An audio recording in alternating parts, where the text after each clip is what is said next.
That's all I'm doing. Hello everyone, welcome on in and happy Thursday.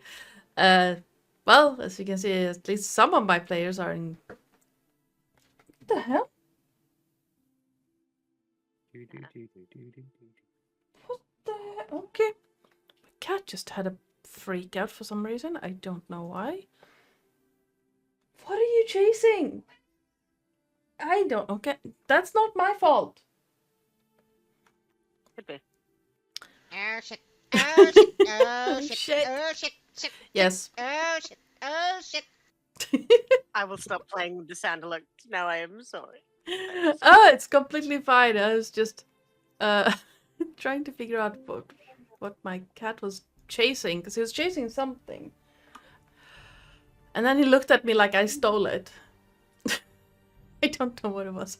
Anyway, hello everyone, welcome on in. Happy Thursday. We are back here again with the this time with the second part of the Nest of the Eldritch Eye adventure. Before we get started for real, I was about to say some of my players are in good form today. Then my cat decided to chase something. Is my office haunted? I don't know. He left.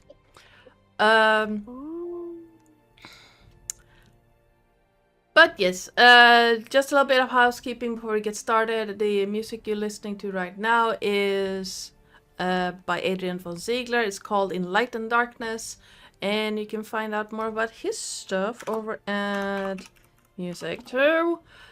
Music and sound effects during the game will be by Sirenscape. I realized that my camera for some reason is flipped the wrong way. Yes. Flip that bitch. I'm not calling you a bitch, Adana. Oh my god. I am one though. You know? I can be. No. And you might be calling me one again by the end of this session.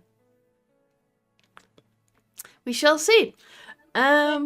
The overlay and starting soon screen were made by me, Incarnate. This map is from the official adventure. And if you want to check out more about long-running campaigns, one-shots, and all that fun stuff, and when this episode goes up on YouTube, we do have one of them. Check that out over on our YouTube channel, or you can come and discuss all the fun things that has been happening as of late. Mighty 9 trailer dropping today. I get to see some of my boy Caduceus Clay actually being played in cartoons. That's fun. We have a Discord for that one. And last but not least, if you want to see what you can do to help or hinder the party, you can type "do what Lillith has done" and type in !perks in the chat. Let's go around the table, introduce our characters, and then get a recap of what happened last time before we get into the story. And let's start with Terris. Hello, I am Sir Terris, your friendly neighborhood ferret. And today I am playing Charles Lee Ray, basically he's an animated doll rogue, also known as I'm Chucky and I'm your friend of the end. Howdy ho. But not. Just like that, except not. Alright. Yeah. He does not speak like that, generally. I mean, you know. Mostly because you actually value your own ability to speak, Terris? Oh, no, that, not difficult. That's His fair. actual voice, difficult. Hey, Jason! Psycole. Hi, I am Psycole. I am playing Dusan, the Air Janashi monk and resident water elemental tamer. Yes. Nathan. Hello, I'm Nathan, and I'm playing the Dragonborn Barbarian, Falcar, the muscle of the party. Yes. Oh no, well, Nathan does art, not for this particular campaign, but for the Eberrons. Check that out on Mondays. Yes. And, well, check out his YouTube channel. Latest video was uploaded yesterday, I think. Correctamundo. Yes. Ooh, I'll have to check it out. Yes. Why am I not following you? Are you not? How dare you? I'm going to that. No, I'm didn't joking, subscribe of to you. course. My bad. I am actually subscribed. Dishonor on you, dishonor on your cows. Horses. Speaking of dishonor and calling it down on people, Lillith. I am Lillith, or Lily of many names, Queen of Ducks, and I'm playing Quack, quack. Nocturia, the tiefling hybrid. What's Bye. your hybrid with? Oh, don't worry about it. And hi, I am Ardana, or Joe, or Oi, you there, since Lilith is here. I am the GM and channel runner around these parts. And, yeah. Hello, Rosie! And, anyone want to give us a recap of what you guys did last episode? Not my job. I do Mondays. How to work. Party got together in a hall to deal with the problem of people disappearing in town and coming back days later, dazed and confused, I believe, with no memory of what was going on. We investigated, wandered about, were taken down to the docks. If anyone wants to help me out here, my memory isn't the best. Went down to the docks to try and figure out what kind of cult this was, because we determined that it was some kind of cult. Encountered several people at a bar that gave us further information, told us to go see the bridge mice. So the bridge mice, I believe, were it was like a phrase that we had to say to like some pickpockets and homeless people, and we went Something to about bridge mice don't do something. I can't remember what it was exactly. yeah, bridge mice don't Work the do fields. something. That's the one. Look, right. I think we went to a market. Yep, went to a market, wandered around, found somebody that was had also been employed to help get to the bottom of this situation, and her dead brother, on which we found a shriveled eyeball that was not his eyeball but an eyeball. Fuck-assed around with that for a while until we managed to find out about a certain thing that was written on that eyeball, and found out what it said, which was something about the undead or undying. Hail the Undying. I finally wrote Hail it down the after Undying. asking the DM 6 times for it. Yeah, Hail the Undying, which then led us to believe that this was a Vecna thing, which was confirmed when, on saying the name Vecna, a laser beam shot out of the eyeball to direct us to a location. I think there was some talk of yeeting the eyeball, which was prevented, but nobody really wanted to touch it except for Noctaria, who now has it on her head. And I can't quite remember where we left off. There was a bunch of stuff going down. We were about to get into a combat, I believe. Well, I think we concluded the combat, so we managed to get inside, and there was a water elemental in the sewer Right, that water was elemental. triggered. Yes. Falketh ended up being wrapped around it, and then Dusan, or I decided that I would have a chat with it to see whether or not I could calm it down, and promised to free it from this sewer at a undisclosed later date, if it would allow us to pass, to which it has agreed. Yes. That's correct. Which is where we left off. And the last thing we discussed was if we could put the elemental into a water scan. Yes. Because we were Yes. then And trying to then we work out how needed we to would feed even it. get it out. Yeah. Reskin the elemental. Wait, no, that's not right. Anyway, yes. Alright, yeah.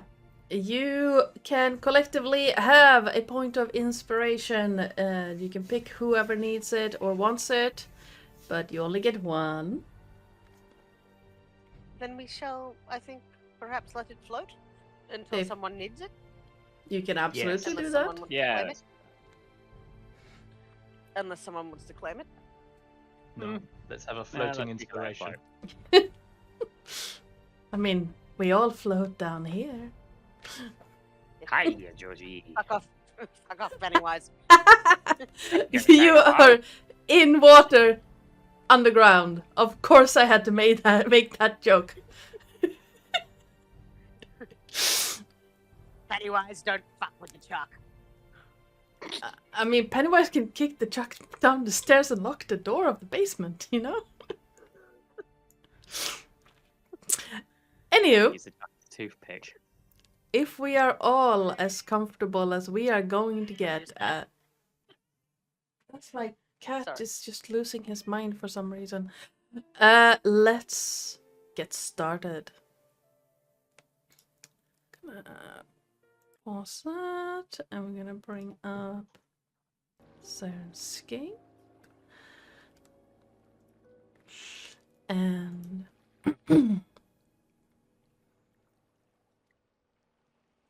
as you're standing near the water's edge of this large, dark, dimly lit room, the water elemental just having left your presence into somewhere in the murky depths ahead of you. You can faintly hear the noises from the street level above you. And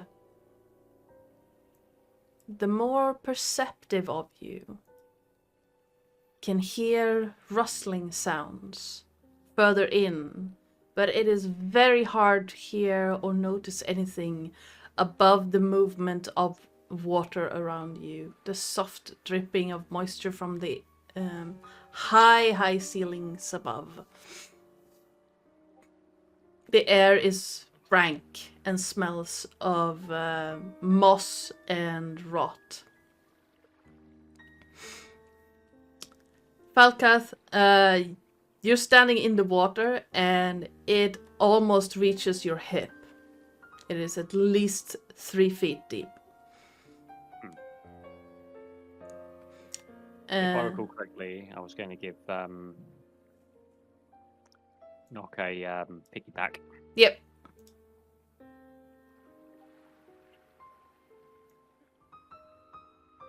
Hop on.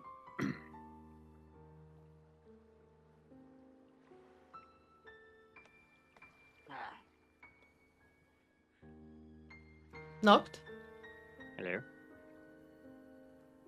Lillith. We can see you talking. Your microphone is triggering, but we cannot hear you. Trying to fix my microphone. Yay, We've wheel got you is- again. The wheel is turning, but the hamster is dead. Yes, exactly. Hello. Sorry. Now we can hear you. Yay! Yay. And I was about to be carried here, so Yes. because we don't like our nice, clean bandages to get. No. It would be very appreciated, yes, if you could carry me. Well, if someone could just push me along in front of them like a paddleboard, I'll just float. Yeah. If you hop on, I can carry you as well. You're only made of wood. I can, like, you could be like a little turret at the front of me. Much appreciated. Yeah, okay. Sort of scrabbles on up, clings on. As he sort of tilts you here. I'm going to pretend I did not hear that. As he's just. I thought I broke that thing.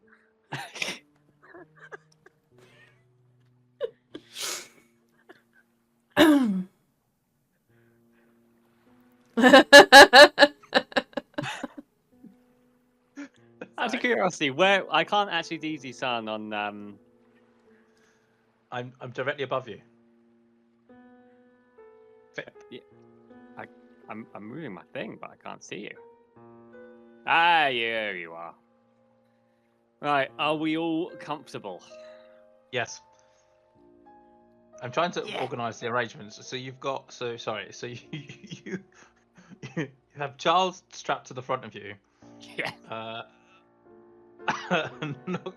Knock and Dusan climbing up on you in various different points. And so we're just like, you're literally just okay.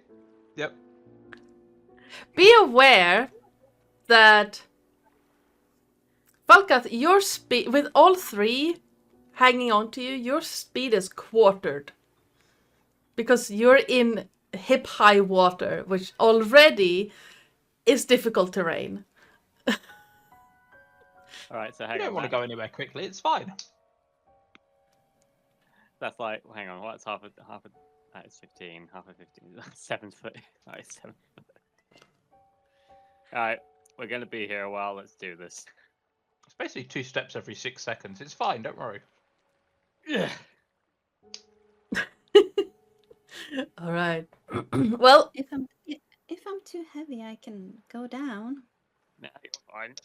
I've committed, Oh, mate. honey, you can go down if you want, but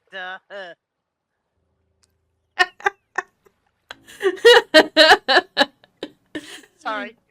it takes you a while to get through this narrow, relatively narrow tunnel. The walls are 10 feet apart, but the water has cut like a tiny little, almost like a valley. Channel, thank you. A channel at the bottom. So if you try to step outside that channel, you feel your foot slipping, Falkath. So there's only like this really narrow space where you can walk, balancing 3 people at the same time. After a while, I get off. Balancing 2 people at the same time.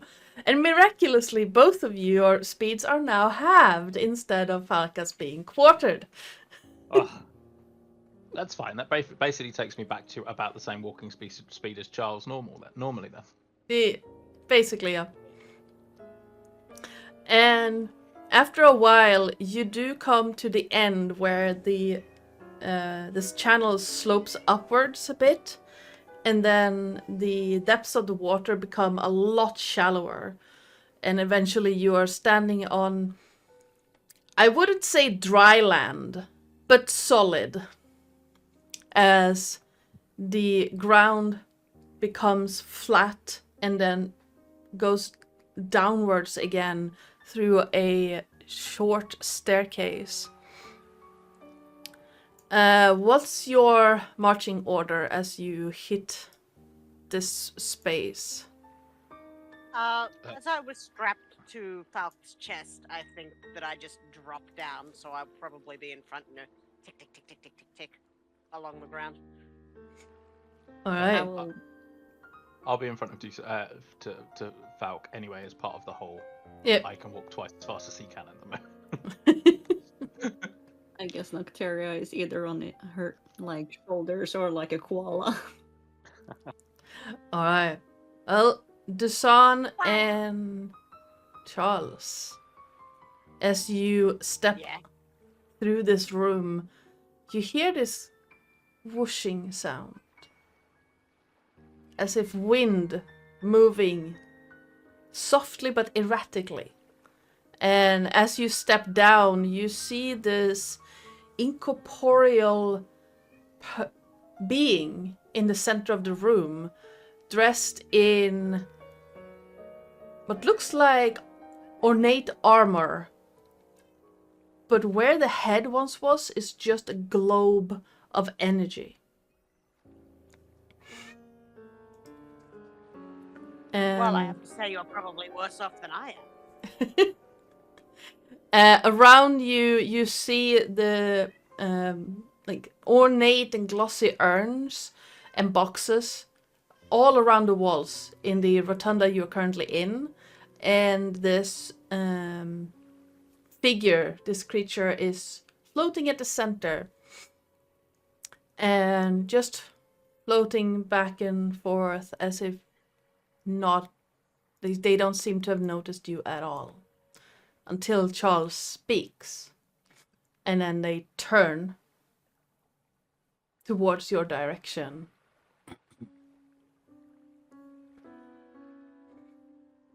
And just stops.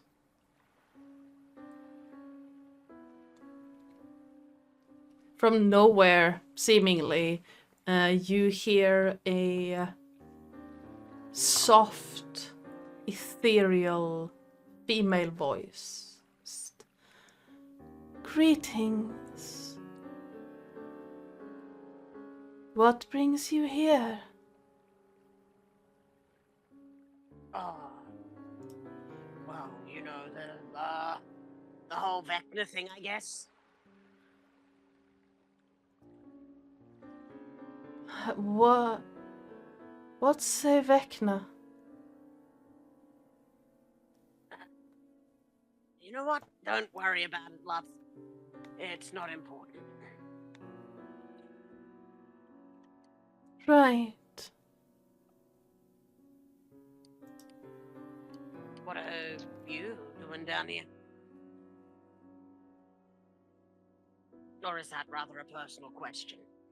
No.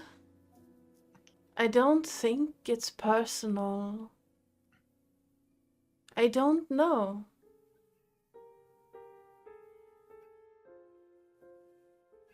What?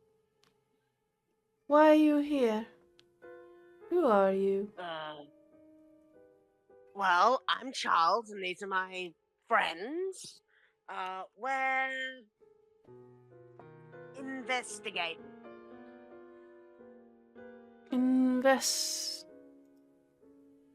That sounds familiar. Solving a mystery. Yes. I've heard that before.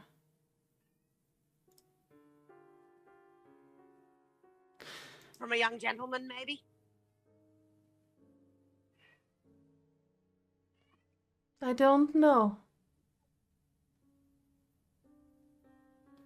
Perhaps. Memory isn't really your strong suit, is it, love? Memory would be easier if I knew where my head was. Where'd you last have it?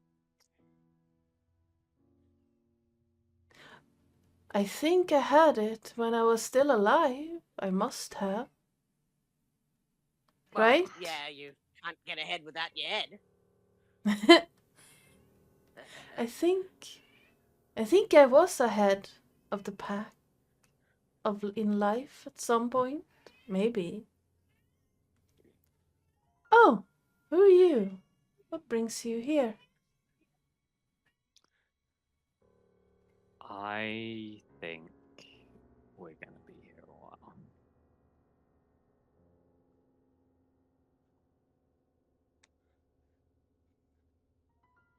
Well,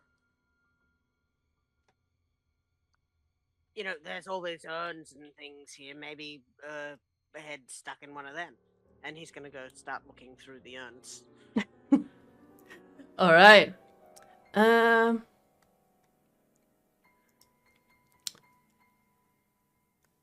Let's see. As you start looking through the urns, give me a investigation check. What's the rest of you doing while Charles is doing that?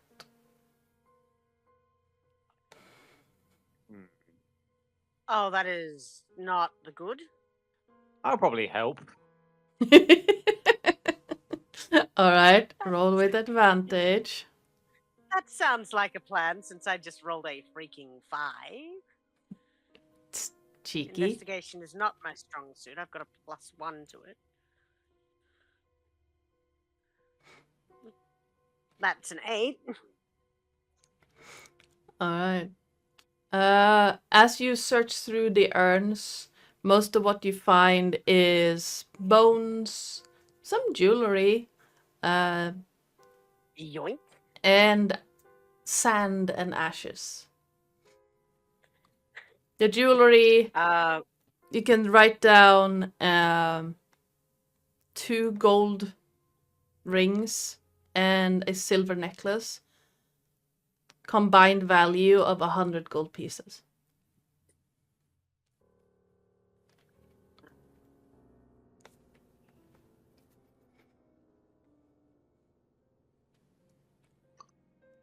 All right.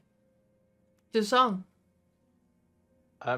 Whilst Charles has been talking to the headless lady, can I, like, as stealthily as possible, make my way out of the room via this set of stairs, please? Those ones. Yes, of course you can. You make your way up the stairs and you find yourself in a room with a large sarcophagus. Smell of old parchment is thick in this room. All around the walls you see bookshelves and doodads and thingamajigs and all kinds of instruments. You see books and scrolls and just knickknacks strewn all over the place. And in the middle you have this large sarcophagus that is very finely carved along the sides. And it is an image of 2 humanoid women in a forest. Would I recognize the iconography, or indeed even can I kind of actually have a good look at the sarcophagus and the surrounding areas to see if there is any names present or anything like that that might tell us who may be entombed? Absolutely. Give me a investigation or perception check. I'd like to use perception if you don't mind. 'Cause I Yeah, have a +5 absolutely. To that. Oh. Oh no. Can I have investigation? No, I'm joking. I got a nat 1 for a 6. No. There's a lot of dust here. A lot of dust. Some of that dust Do I is have moldy. Do I start sneezing? Very likely. And you start hearing this sneezing noise. It sounds awfully like a balloon, like a helium balloon, you know, when you kind of like squeeze it and it makes that really weird windy noise, given that I am an air Yes. genasi and therefore I have to make weird noises. Yes. There's this weird high-pitched squealing coming from these stairs as I sneeze.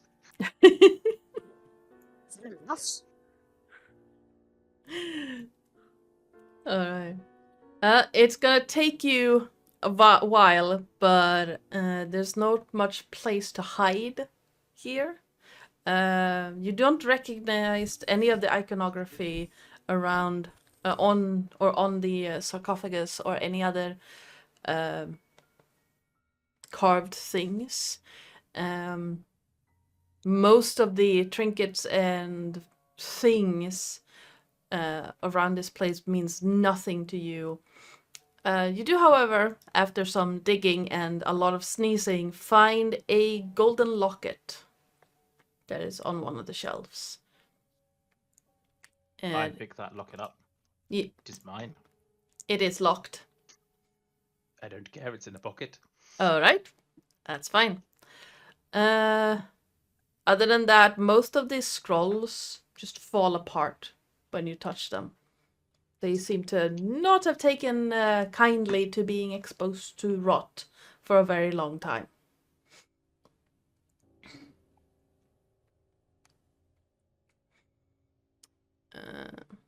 Victoria, what are you doing? She's just looking around, noting where everyone is going. All right.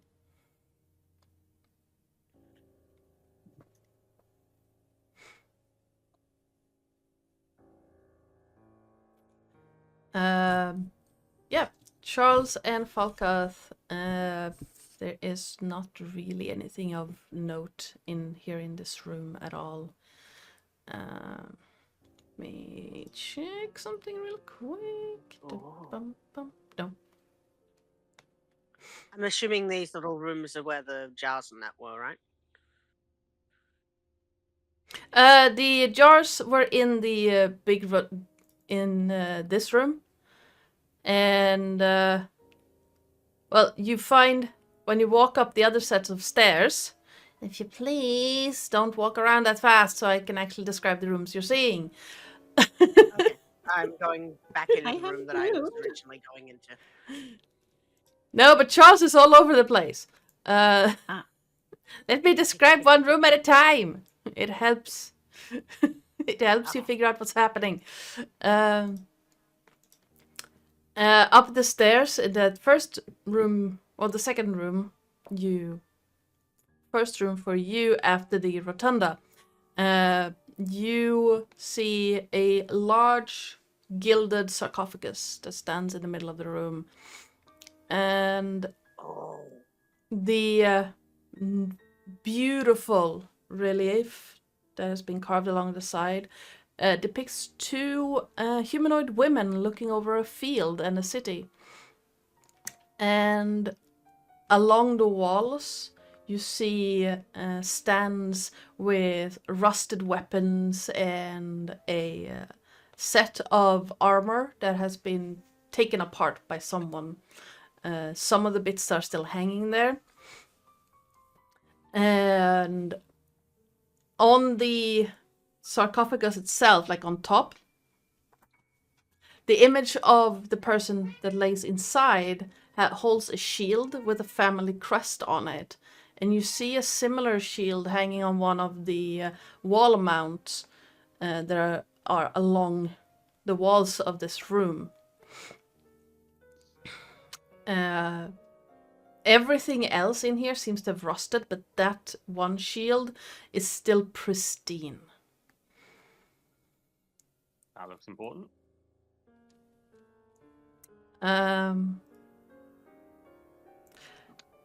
Whoever is up closest to the sarcophagus also realized that the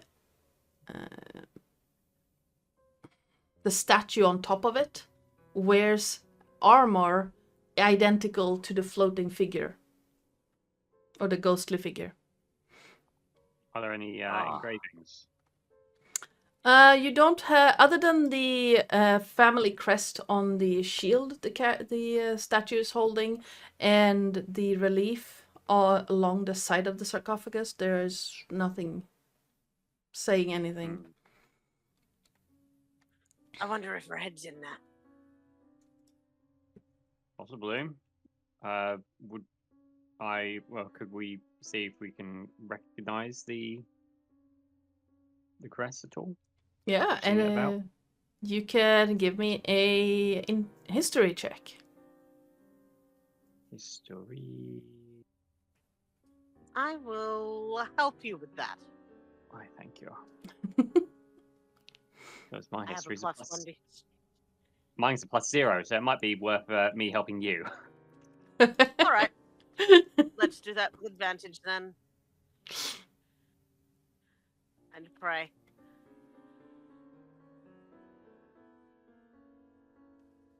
Oh, 12. All right. It takes you like half a minute, Charles, but then it clicks in your mind that the crest depicted on the shield is of the Hallwinter family that line ended a while back, maybe 100 or so years ago, when the Let me see. There we go. When their oldest daughter vanished, and the rest of the family moved out of Neverwinter. Ah. Yeah, he would relay that. Just, I wonder if that's the oldest daughter then. Possible. Could be, could be. If it is, sucks to be her. Hmm.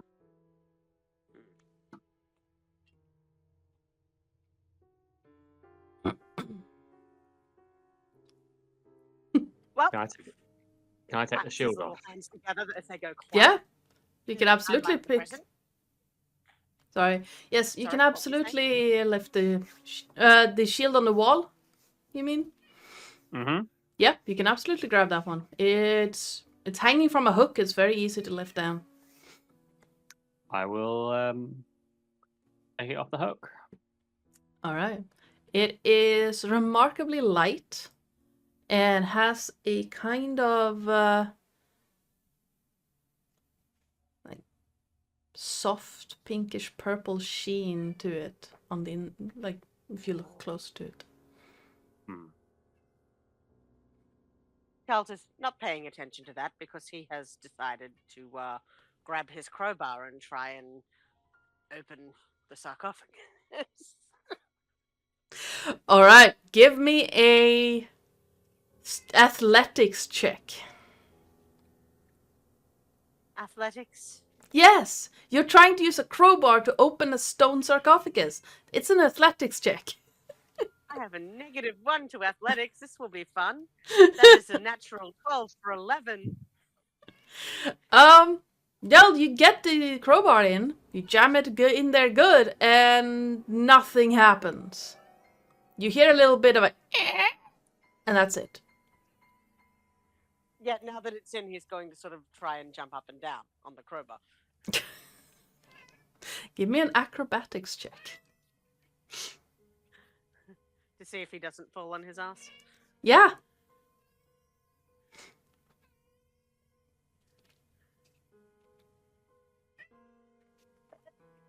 That's a 9.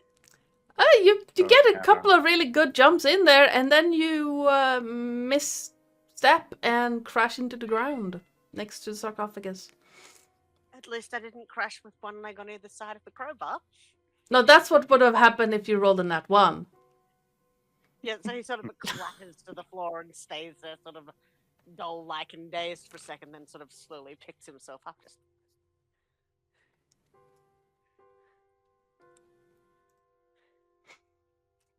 Hey, scale man. His hand. Just grabbing that by. Yeah. Nocturia, you hear the crashing of something on the ground, and then further down the hallway that you're standing by, you hear a low groaning sound.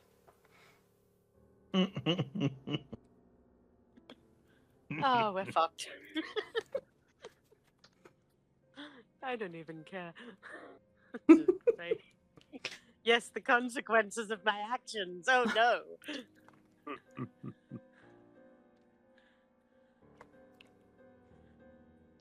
All right.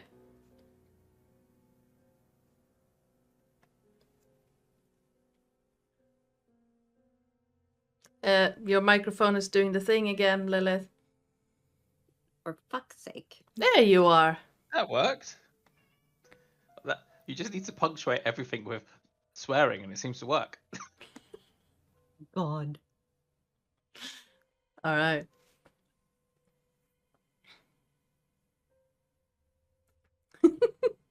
All right. Hearing that noise, Noctura, you also hear some heavy shuffling sounds, as if something big is walking around. So since no one is around right now, she will move her bandages so she can use not only her second eye, but her third eye as well. Nice. All right. To see what she can see and be as quiet as possible. You sneaking down the hallway you're in, you mean? Yeah, she's gonna go to about here and stop. All right. Give me a perception check. And a stealth check. Okay, stealth first, see if that sucks.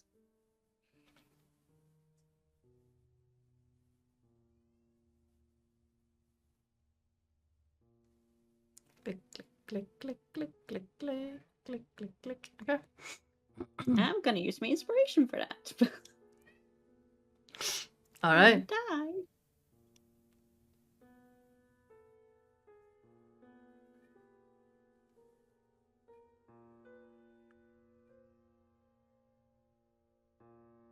Tick, tick, tick, tick, tick, tick, tick, tick, tick. That's All right. 18. Nice. All right. And then a Nothing plus perception. Yes. I'm so sorry if people can hear my cat. He's currently losing his mind in the hallway. I'm sorry. That's a nat 20.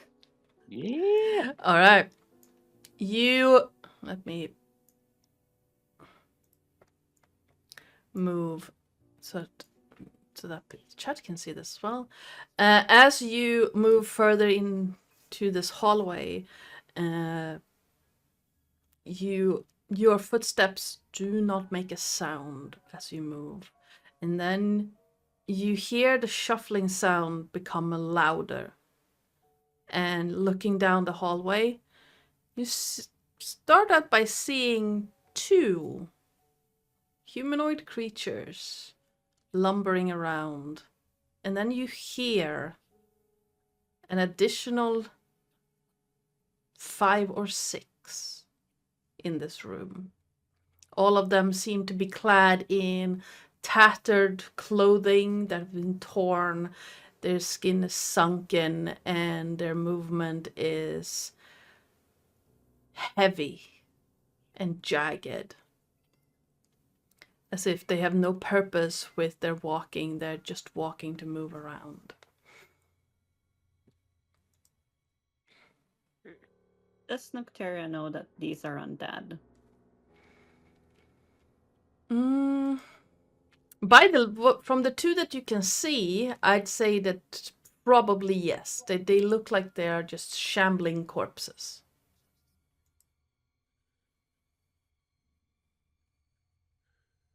And she will move very slowly backwards. All right. To see if any of her companions have returned to this room.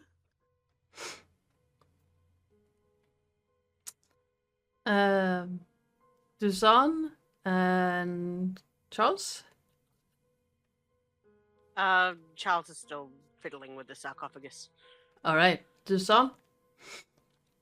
I think Dusan might have made his way back down, and just is like dusting his nose off as he's coming through, like he's just been having a sneezing fit as a result of parchment dust.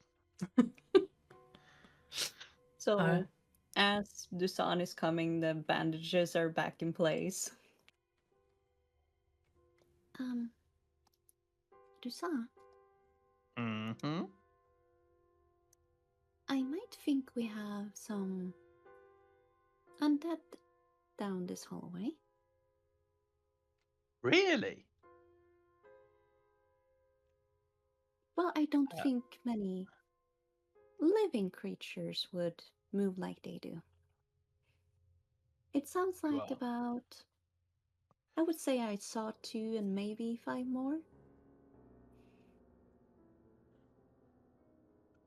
This is like Christmas. Sorry, midwinter. I don't understand the concept. There is this festival that happens in the middle of winter where you give gifts and things like that to people, and it's a time of celebration. And You telling me that there is undead down here means that I am down here with a proper purpose rather than just looking for money. Ah, I see. You enjoy getting rid of the undead. It's more about uniting the undead souls with their dead souls to make sure that they do not walk this plane. What about, and she will look at the ghost and like gesture to the ghost. She is also on the hit list, but it did not feel like it was appropriate to do Oh. anything at this time. She feels like she is more needing assistance in passing rather than needing more Persuasive ways? persuasive means of passing. That's a very good point. Yes, thank you. I would believe we need to tell not only Charles, but our red dragonborn friend Falkaf as well, that there might be some interesting encounters here. Yes. You're probably I correct. do believe I saw them walk down. Was it up or down the stairs? These stairs lead down. These stairs lead up. I did see them leave that way, but I thought it was best that I didn't go far. Very wise. Perhaps we should gather them. Would you be so kind? Excuse me, Madame Ghost. Oh, hello. Who are you? What brings you here? My name is Dazan, and I am here with my friends to search this place. Are you familiar with some undead that may be also in this presence, in your presence? I think there was a rumor once that some people were mean to worshippers of a god here, but I don't remember. Hard to remember when your head is gone.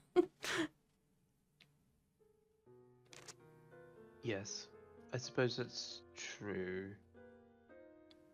Anyway, we should probably summon the boys. Sounds like we have some fun to deal with.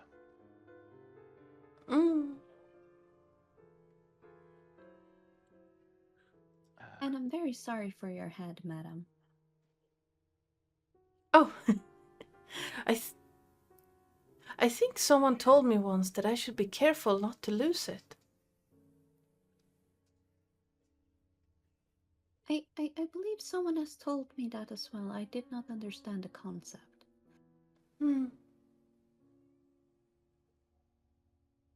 Oh, hello, you're cute. What brings you here?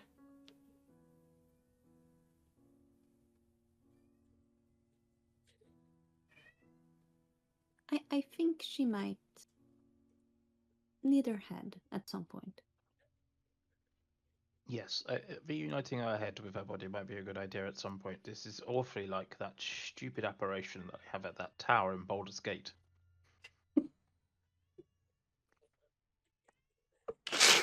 Well, I would believe that this is what they mean when they do tell you that your head should be on your shoulders. Yes. I don't bother going up the stairs. I merely just shout up the stairs to say, Falcav, Charles, we have some company of the shambling undead variety. Ah.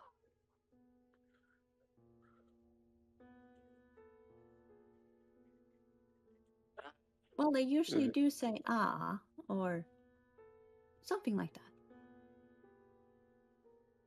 Yes, particularly once you stab them with a magic spear. Or just stab them repeatedly. Remove their head from their body and burn their corpse. It's coming. Well, Well, as the others were talking, you were trying to get into the sarcophagus, you said? Yes. Yes. Rewinding just a few minutes to let you have that opportunity. Since the crowbar is still stuck. Yes. Mm. What would you like to do to try and get this sarcophagus open? Let's see what I've got.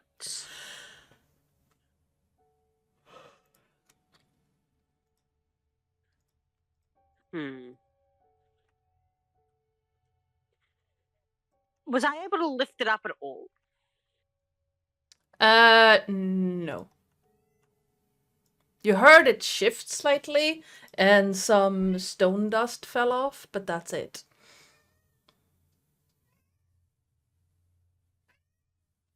I don't suppose oiling it would help. Void. No, you would need something more impressive than that. Alternatively, pitons just Or- jammed in there. Or barbarian. Yeah, his scales come up.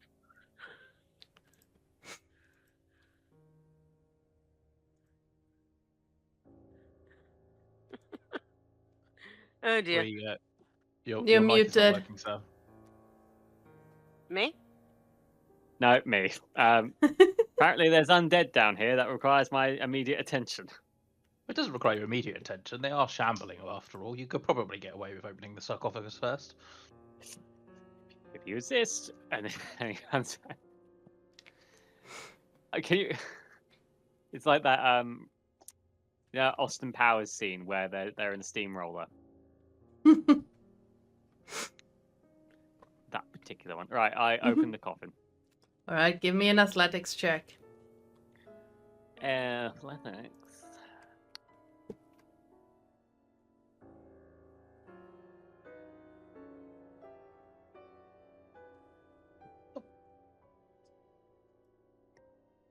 I'd rolls today.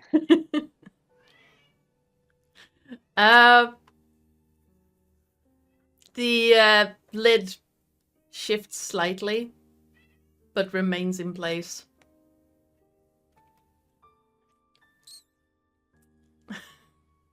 Are you using like your bare hands, or are you using the crowbar?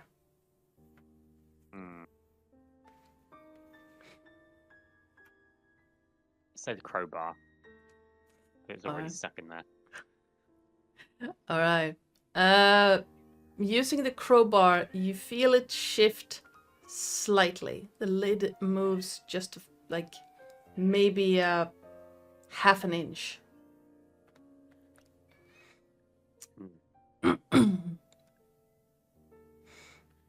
Should have stretched first.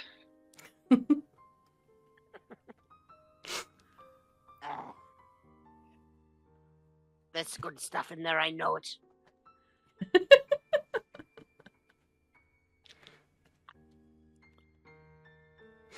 Getting slightly annoyed, he'll probably try again. All right, go for it. There we go. That's the one.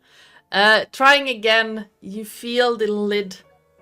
You get a good grip, and you feel the lid shift faster than you were prepared for.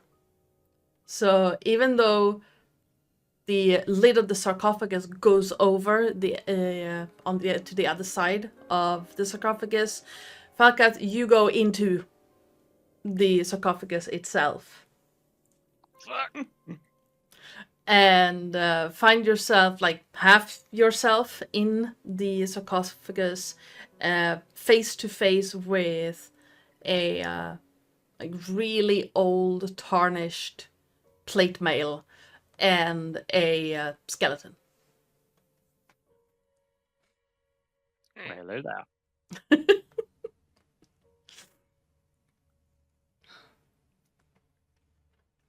If that character, or if this NPC is missing the head, can I see if the head has any damage around the neck to see, just to confirm if this is the same person?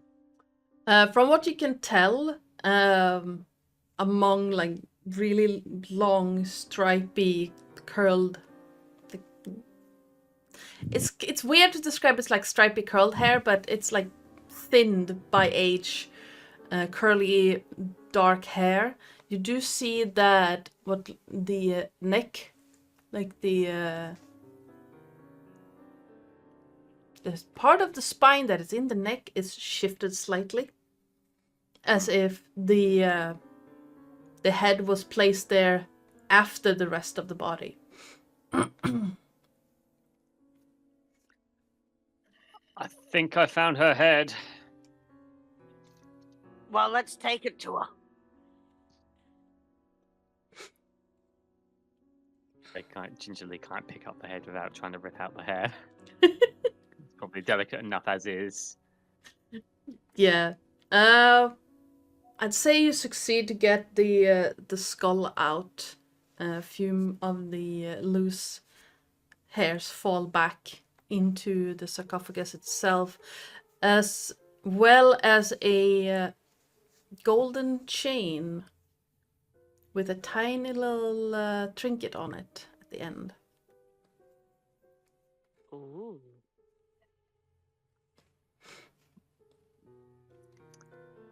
As Tarkrath is picking up the head, he'll probably pick that up as well because it looks interesting. All right. What languages do you speak? Common and Draconic. All right. The tiny little trinket has some form of writing, but you can't read it. It's very small, very delicate. Woodman. You're small. Can you read this small writing?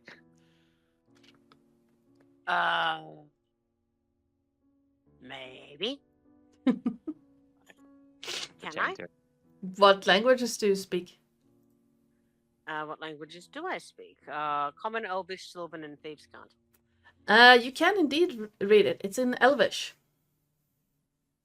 Oh, yeah, this is Elvish. What does it say? And What does it says it's like really, really, really tiny. The trinket's maybe this big at most. And it says to Chanel with love. Chanel. To Chanel with love.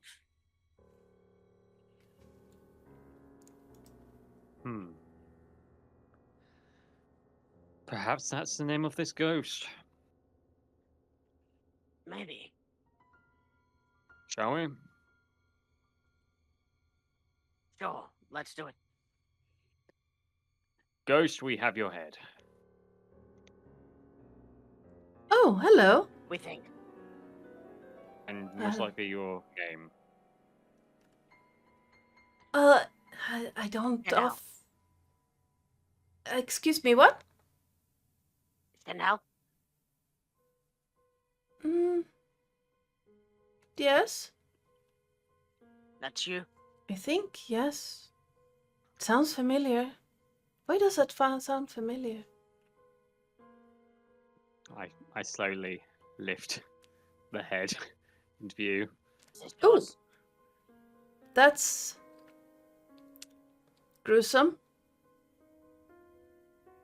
I mean, a little bit, but is it yours? I don't know. Do I put it where your head is now? I don't know. What do I do? I assume put it back where you found it? Well, you said you needed your head. No, I said I lost my head. Well, we found it. And we found it. Yay! Congratulations. I'm confused. I think it's more of when you die and you have lost your head, And she points at the ghost. this is how you end up. So you're looking for Ah. your incorporeal head. I think so. Huh? Just desecrate the corpse. Fucking hell. Okay. My half of who I am is back. I think. I remember some things. Ah. Do you know who gave you this locket? Can you remember that? Oh, yes. Please hold. DM looking stuff up. Holding, Yes. holding. Makalia gave that to me. My wife. I think. Oh. Yes.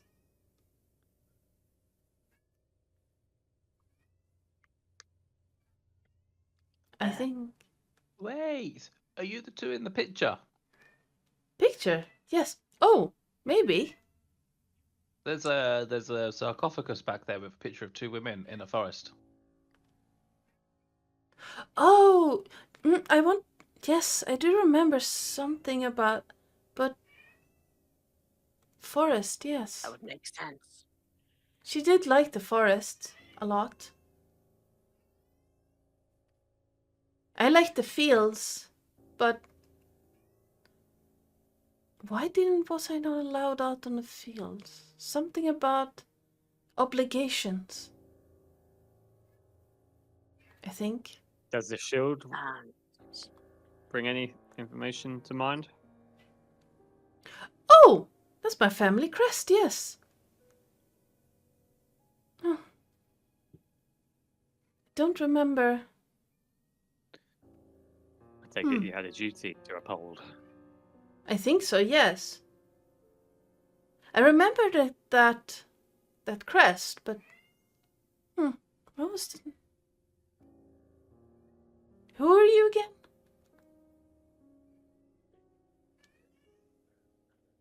Investigators. Right. Oh. Some investigators came to our home at one point. They wanted to know where our family was buried. Something too good. What? That doesn't sound too good. Right, yes. I went looking for them. The investigators. Ah. And then you showed up.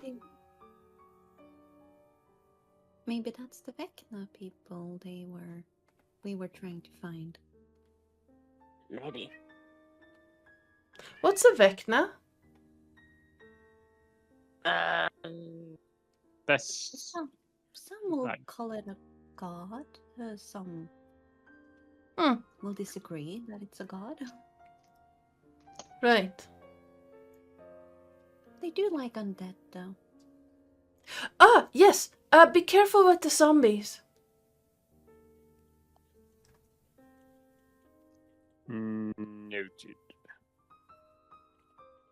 Are you particularly wedded to the zombies, staying zombies?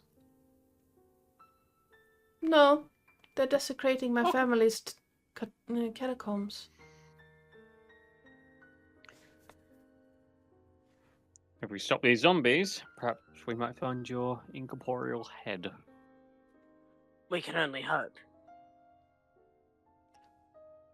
Why are you walking around with the Hallwinter crest on you? Are you a part of the family?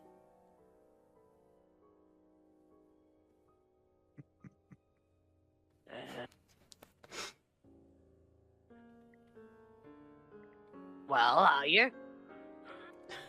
I'm trying to think of something funny to say.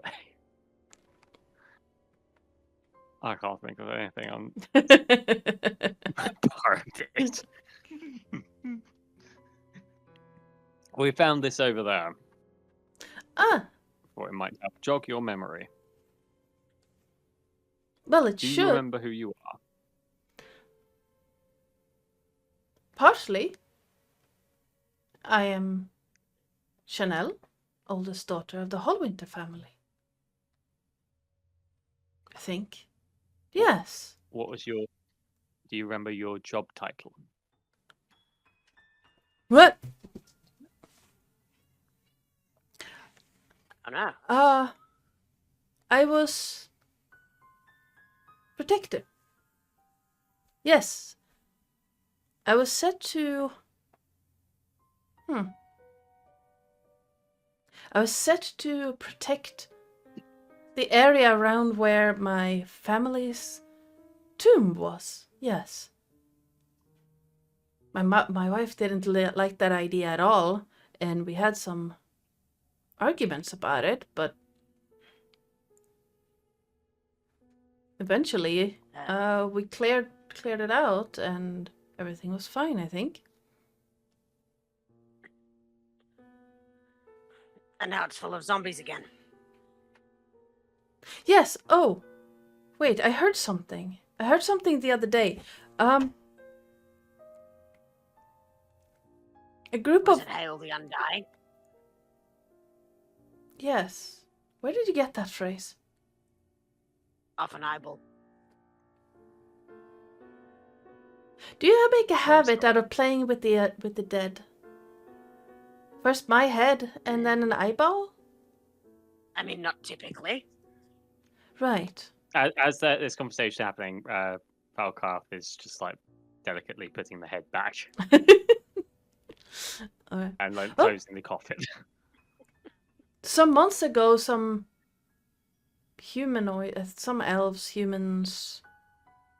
Is there a dwarf in there too? Maybe. It's kind of rare for them to be this far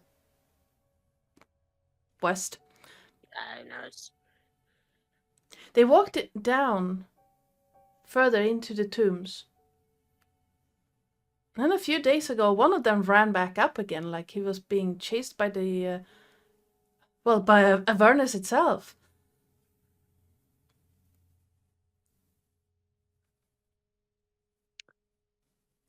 Was the guy that the brother, was he like, this is a player question. Mhm.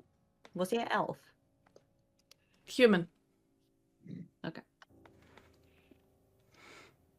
Did he, the guy that ran past, wear a grey robe? Yes, and he was being chased by another guy in another man in a grey robe. Yes, though the other one was was he- not in a hurry. Did he have bare feet? Sounded like it. I didn't stop to check his feet as he was fleeing. Well, Was he that's no human? good. Well, if he had bare feet, he's probably not a human. He's probably part bear. Your toy is funny.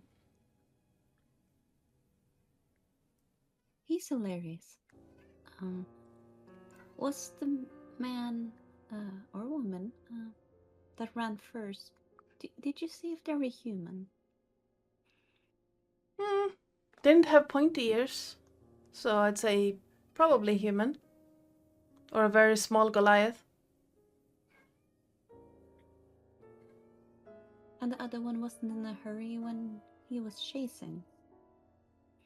Long strides as if with a purpose, but wasn't running.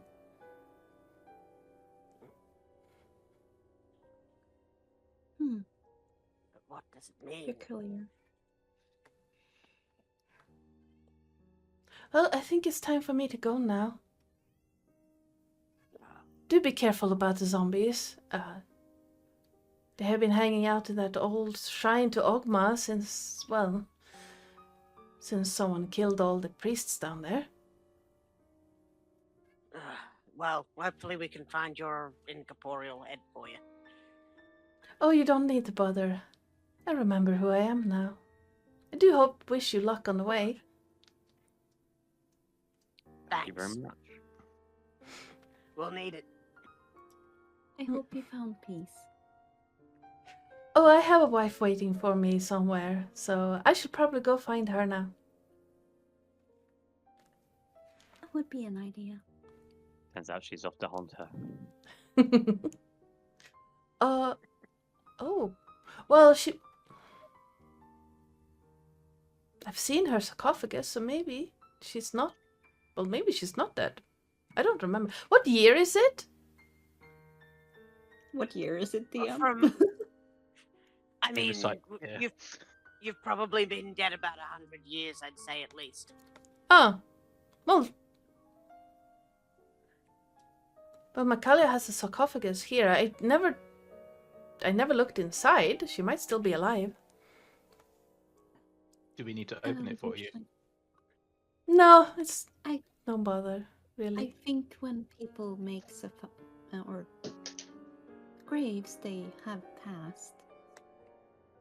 Right. Well, then I should go to the fugue plane and see if I can find her there. I wish you luck. Thank you. You are a peculiar one. She really is. Says the talking doll. I thought you were the peculiar one, and she looks at Charles. You see We could both be the... peculiar together if you'd like. You see the ghost slowly start dissolving into the air, and then a sprinkling of what looks like silver dust just falls down where she was.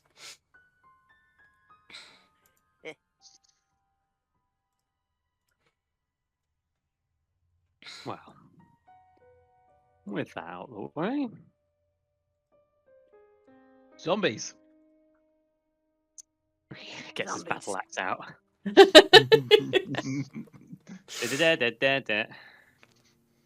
So, as I told Dusan, I would say, as I was looking around, I saw at least 2, and I'm pretty sure I heard about 5 others. Oh, well, shit. Well, it looks like they're outnumbered.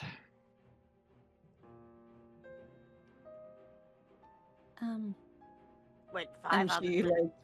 she literally starts counting everyone here, and she's like, Noctaria looks very confused. Like, I believe math isn't your strong side. What's math?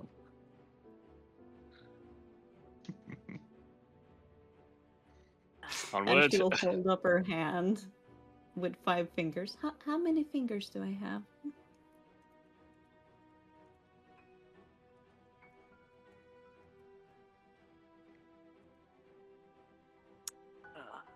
Some. Hmm. Enough to hold a weapon. I see. Uh,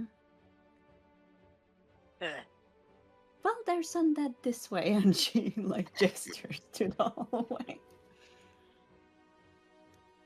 Shall we? we shall. All right. The hallway that Nocturia went down is 5 feet wide. You can only pass through it single file.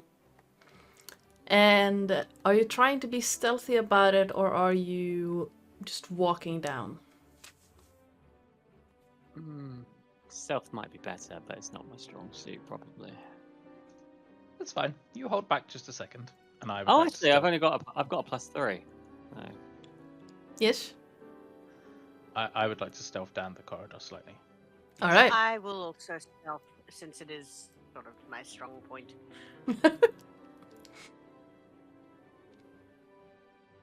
Watch me roll absolute shite. Don't tempt fate. 21.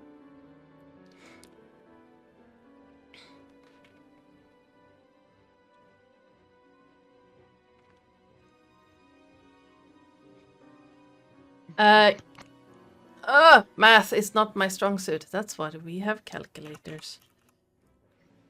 Your That's why I don't know math. Because Dragonborn have had calculators for centuries. I like that. I love how it was a 17 on my dice, but then it was like, no, that's a 13. I'm like, how does that Aw. make sense? Yeah, sometimes it likes to do that. Let me see. You need a... Hi, Void. Void! Unfortunately, your average is not high enough. All right. And Falcath, your tried. It's fine. foot It's also my fault. catches. Falcath, your foot catches slightly on some gravel, and you send it skittering down the hallway past Dusan's foot. And Dusan, as you get into that narrow hallway, tunnel, whatever you want to call it, you can see two of the shambling creatures. Their attention immediately lock onto you, and they start like shuffling forward towards you. As We should we... save. Can I run into the room? Absolutely you can. We're gonna roll initiative as Dusan does that.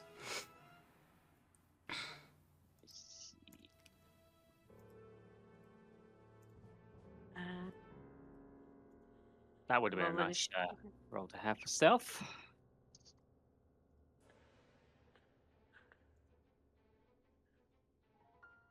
Ooh, that is a half decent initiative there.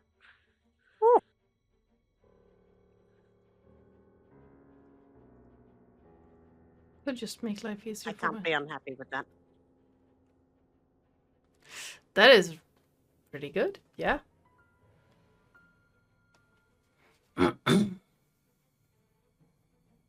Oh god. Nice. All right. Well, Dusan, you run into the room and you see Cheat. a lot of other zombies in this room. You have one right behind you at this moment, and you can see 6 others. I just kind of run into the room, shout, "There's a lot of them!" And then, yes, I'm assuming. Do I get a round of combat? Can I actually fight, or is this? It's not a surprise round, really. It's not a surprise round, no. They heard you coming. Yes, and I rolled an 8, so I'm even lower down the pecking order of the initiative rolls. All right. Ow! Munch. Yes. Munch. Munch. All right. I'm going to guess that most of you were actually in the hallway instead of in the Yes, rotunda. I was in the far back, I think, but I was waiting for people to move.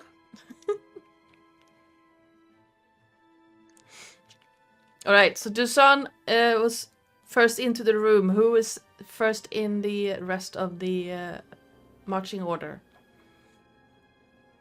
I probably would have been, actually, probably after the lizard. All right. So Falcath, Charles, and Nocteria. Yes. All right. Well, Charles, you're up first. Charles is going to... I'm He gonna- can see, right? Yeah, he can see. Yeah, it's dimly lit in here. Let me see. What can Charles do? Well, he is a small, so he can walk past Falcath without issue. Yes. So he will... I can't... Hang on. Where is Charlie? There he is. He will move to just about there, I think. And then he Alright. would like to shoot the one that is in base contact with Dusan. All right. Is short bow. If that's allowed. Yeah, go for it. you see this room that is a ruined shrine. Does Your- a 26 hit? Yes, it does. And do I get sneak attack for Yes, you fellow do. friend? Yes. Sorry, you were saying something. There are 2 pillars at the center of the room, block part of your line of sight. Both of them looking like they're about to crumble. And the shrine, like the altar itself, has some really ornate and nice-looking knickknacks all along them. Once these monsters are dead, maybe we take the knickknacks. So I will roll my piercing damage first. Yes. Which is only a 6, but then I get snack attack. Snack If attack! I can find my snack attack. Where is my snack attack? What can I roll? Oh, there it goes. Just move out the way, cat. 2d6. Which is an additional 7. All right, your 13. Your arrow finds a target and sinks deep into whatever is left of this shambling creature, and you can see that it seems to have come out of a coffin on the wall behind it.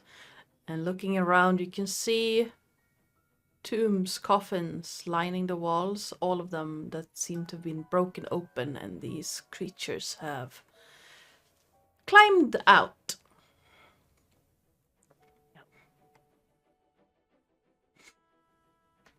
All right. Why is...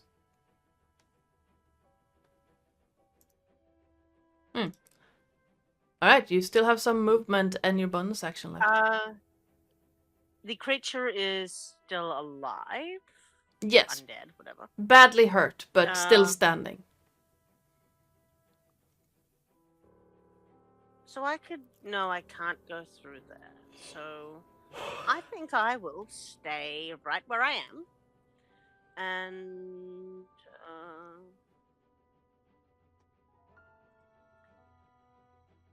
Actually, can I take the hide action? As a bonus action? Yeah, you can hide as a bonus action. You have nothing to hide behind where you're at right now. You would have to move If to I were find to- somewhere to hide.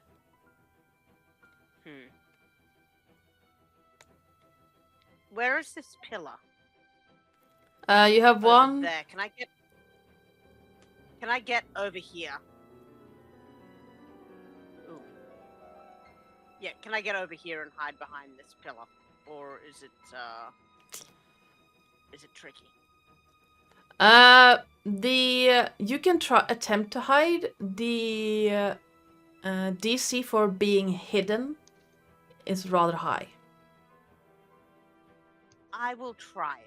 That's a stealth check, I imagine. Yes, it is. You need to beat a 17.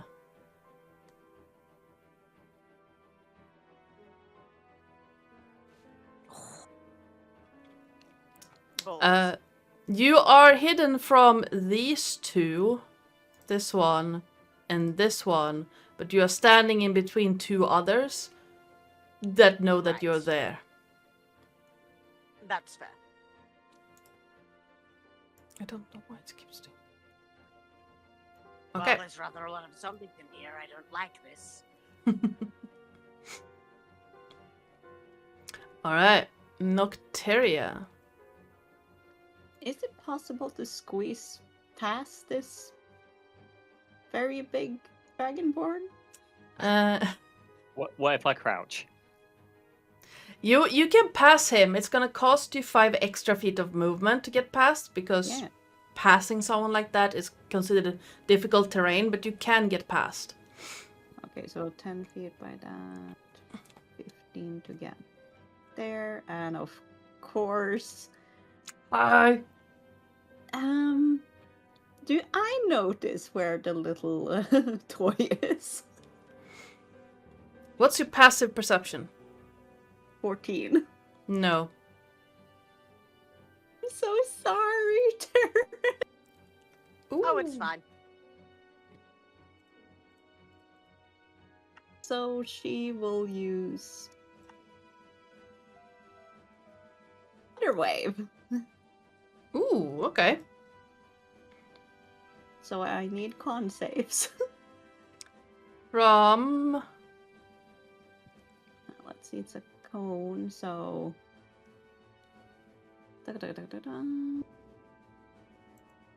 Oh god, I'm doing everything wrong.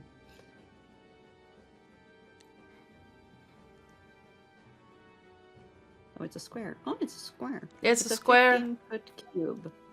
Yeesh. So let's So- grab the ruler.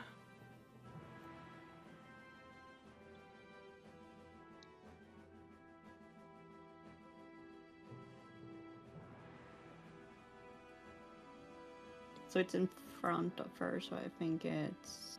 You can angle it so you just miss Dusan and Falkath, but you will hit Yeah. Charles. Yeah, So but it's- she doesn't know that. She can't see. True. I'm gonna die. Con for that one. That's a natural 20, unfortunately. And I can't click one of them. Do I need a con It's- save, you said? Yes, a Yes. con save. Is this against being poisoned? No. It's thunder damage. Okay. So a 23, 11, and 18. So minus 15 on a successful save, the creature only takes half the damage.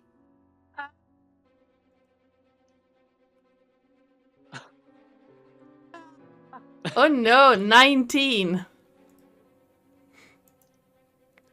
I rolled a 5. You take 19 thunder damage.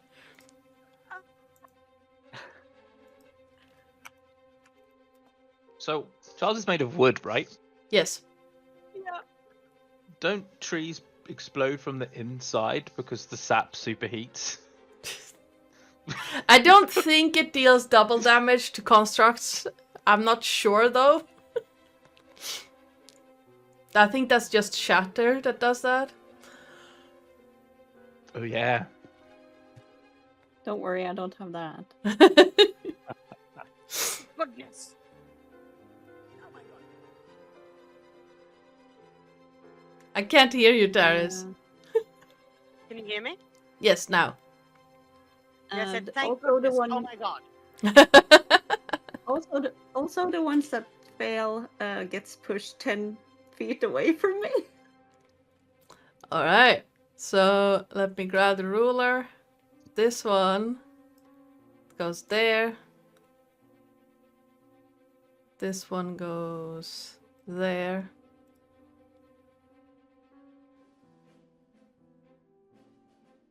I'm very sorry, Terris.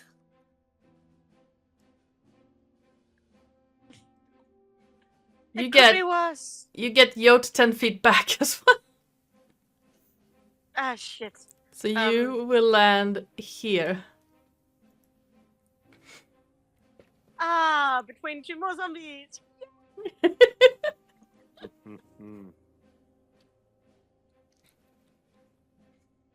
Alright. And she will move over here to let and look at Falkov and be like, use your fire breath thingy or something. That will be helpful. And she will give you a bardic inspiration.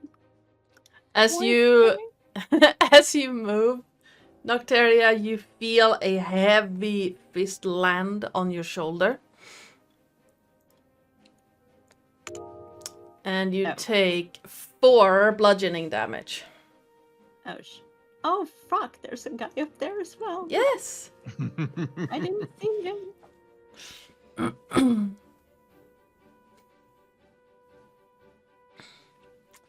Falkas.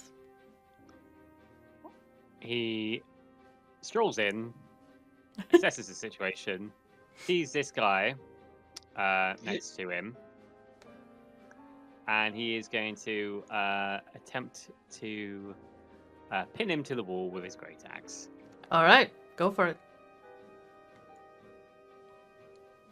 Oh, I could have used Hellish Rebuke. Fuck. A 12 will hit. Yeah. Fuck. The Wait, axe. what type of bard are you? Hmm? Can you are you the bard that allows you to add your bardic inspiration to the damage roll? You are a Valabard. Yes. Ah. So what? You roll your. I think is it a D6 at this level? It's a D6, yeah. You can add another D6 to the damage. Yeah. Okay. Never remember which bard that is. All right. Well, Falkath, you stride in, hoisting the great axe, and just you pin the guy to the coffin behind, and let me see.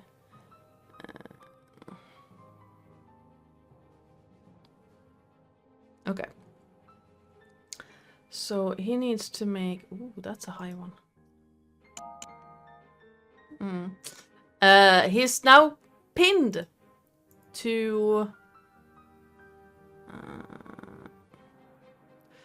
the wall and growling at you, grabbing. For a moment, it looked like he was about to drop completely, and then that unnatural, undead light just blinks back into his eyes.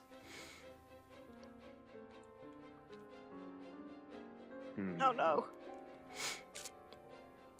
He Falkov kind of growls a bit, and he sees smoke coming out of his nostrils as if he's getting ready to rage. In fact, you know what? He will rage as a bonus action and get ready for a fight. Nice. And because of that, when you enter a rage, roll on the wild magic table. All right. So I've got a 3. Where do I find that? You should be able to click in features and traits. It should say wild search, and if you click on that one, it will give you the table. Aha! What did I get? 3. Intangible spirit, which looks like a flump or a pixie, my choice, appears within 5 feet of one creature of your choice that you can see within 30 feet of you. At the end of the current turn, the spirit explodes, and each creature within 5 feet of it must succeed a dexterity saving throw or take 1d6 of force damage until your rage ends. Hang on, 5, 10, 15, 20, 25, 30. Can I see these? Oh no, I just see Charles's HP. That's a bad idea. Well, do you see Charles? Because Charles was hiding, and then he got Oh exploded yeah, back but in. wasn't he? Oh, if he was he is pushed in back line by of one- sight now. His cover is gone. Oh, damn it! I was Yeah, he hoping was- that we could. He was flung. Oh, hang on. If can I? How do I pin? How do I? Double click. Double left click. Is this within reach of 30 feet? I mean, you 'Cause still that's have 5 you still more have some 5 feet. movement left, so you can move up, I think, and then rage, and then place it. Okay, yeah, I'll do that then, All right. and then I'll put it there. So that way, when it explodes, it will be out of reach of Charles. What do you want? A flump or a pixie? Let's go for a pixie because I'm a dragonborn bitch. All right. I'm gonna use a pixie Oh, for it. no. It's going to go bye anyway, but there you go. Thank you, and that is 1d6 of force damage, which will be 4. All right. So at the end of the current turn, it will go Yes, for And 4 I, force damage. I am my turn. All right. Well, since you just entered this guy's melee range, this one is going to try and smack you over the head, Falkath. I don't think a 7 will hit, however. No, I'm afraid it doesn't. You see the arm come down and try to slam down on your arm and misjudges. Right. Yeah, it's just... Alright.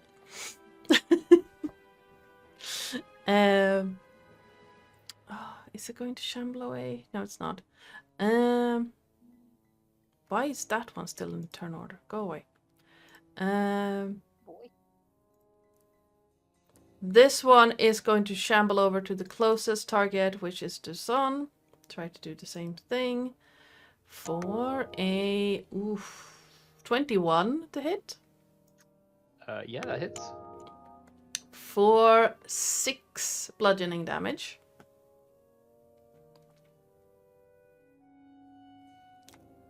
And then Dusan, it's your turn. Just check something. Have I got a reaction? None that are useful in this scenario. Okay. Are any of these guys wearing metal armor? Just because I No. asked the question. Damn it. Okay. He pulls out his Yakwa. Mhm. His little short stabby spear, and he attacks the guy that just hit him. I think. Alright. I'm assuming a 9 is going to miss. It does not miss. You just Does hit. They're wearing fabric. And they're Oh. shambling monsters. Their movement ability is shit. So, yes, you just hit. Oh, in that case.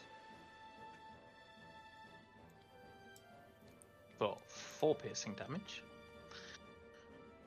And then I swing round and punch him with an unarmed strike. And it was the one that just tried to hit you. Yes, exactly. Yeah. So Yeah. this one, right? Yep. 15 will also hit. Excellent. For 5 damage. Alright. And then I would do a flurry of blows. So where is my key? There it is, down there. Flurry of blows. You can spend that to do one more hit. Because Flurry of Blows is your bonus action. Yes. Yes. 14 to hit.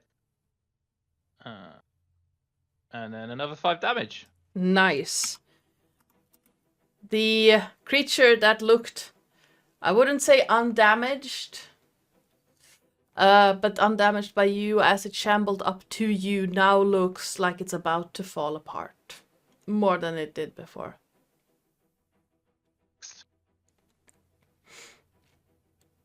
And I just stand there. Alright. The zombie that you nearly locked into, Charles, looks between you and the creature that just appeared next to it. And I need... Could you please roll me a d4, Charles? I can roll you a d4, Ardana. Why, thank you. I will roll you a d4. That is a 2. It looks from you to the pixie, to you, to the pixie, and it's going to swing at the pixie. Thank fuck. It's going to miss the pixie, because that's a 9. These guys have an intelligence of 3, and this shit just appeared behind him. Of course he's gonna swing at that. Query for Yeah. later. Is the pixie considered an ally? No, it's gonna be gone by the time we hit the bottom of this round. Okay. It explodes. At the end of the Okay. turn order, it explodes. Okay. I thought that might have been at the end of the summoner's turn, not the end of the turn order. It says end of the current turn. So normally how I run it is that when we get back up to the start of the turn order, it has exploded. Heh, that works for me. Could have been better worded. Yeah. But you know. This guy is going to shamble up here and try to hit you, Charles. No. For 14. Wait, can 14 you? to hit. Yes. Does not hit. My armor class is 16. Alright. You see the large arm come swing out and just swoosh over your head. This guy is currently stuck. It's gonna get out of that and try to hit Dusan. For 12. Ow! Raw! Tracks! Sorry. So, Dusan. Sorry. 12. 12 misses. Alright. You see the arm coming, but the zombie stumbles slightly from having to dig itself out of its coffin again. And the swing goes wide. I don't even know why the lamp is in the turn order. We're gonna remove the lamp from the turn order. Wait, what? There's a lamp light token on the map and I accidentally added it to the turn order. Like you do. This one is gonna run up and try to swing at Volkath. For a 9 to hit. No, it does not hit. And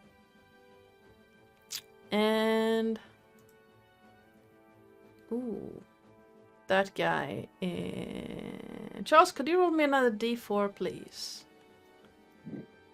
Yes, I can. That's a 3.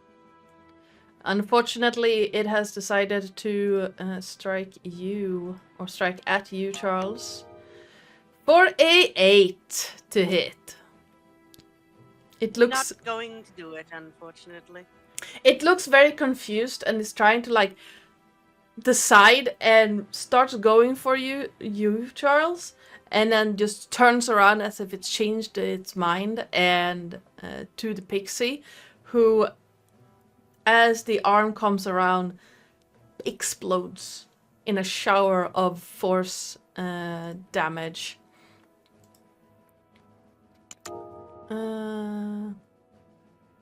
It did 6, right?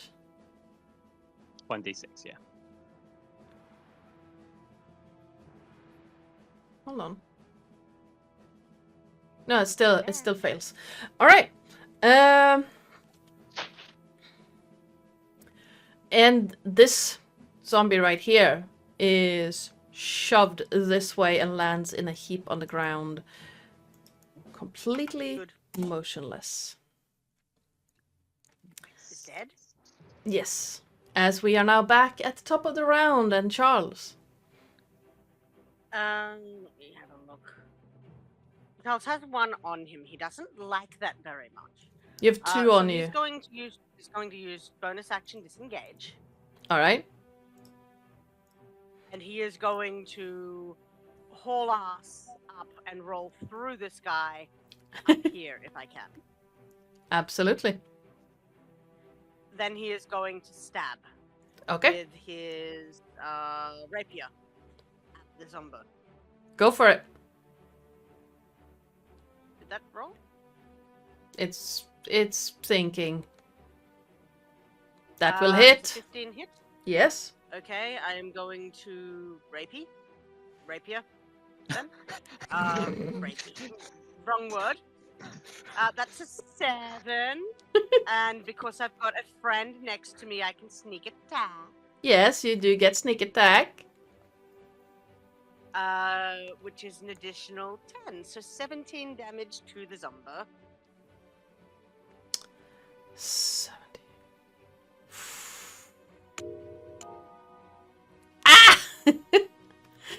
Ah! Charles, how do you want to kill it?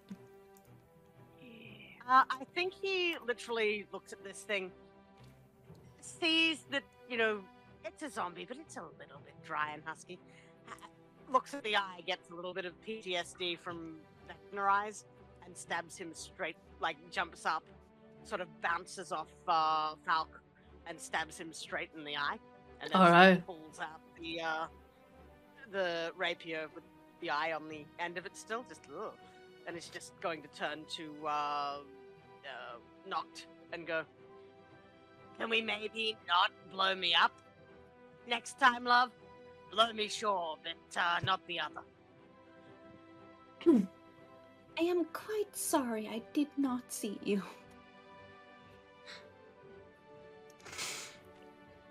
I swear, remind everyone that this channel is marked mature because we are not.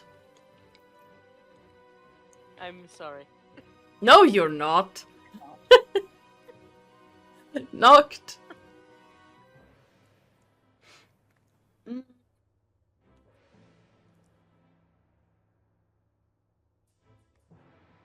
Knocked, if you're talking, we cannot hear you.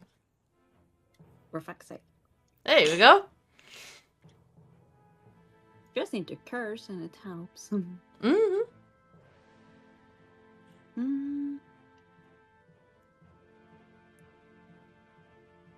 I need a wisdom saving throw. Alright. From which one? From... Oh, it won't even let me ping now. That's great. Double click. I am. Ah, from that one. This one. Alright, wisdom save. That's a 13. Does not save. Unraveling Ooh. Whispers. Nice. What does that do?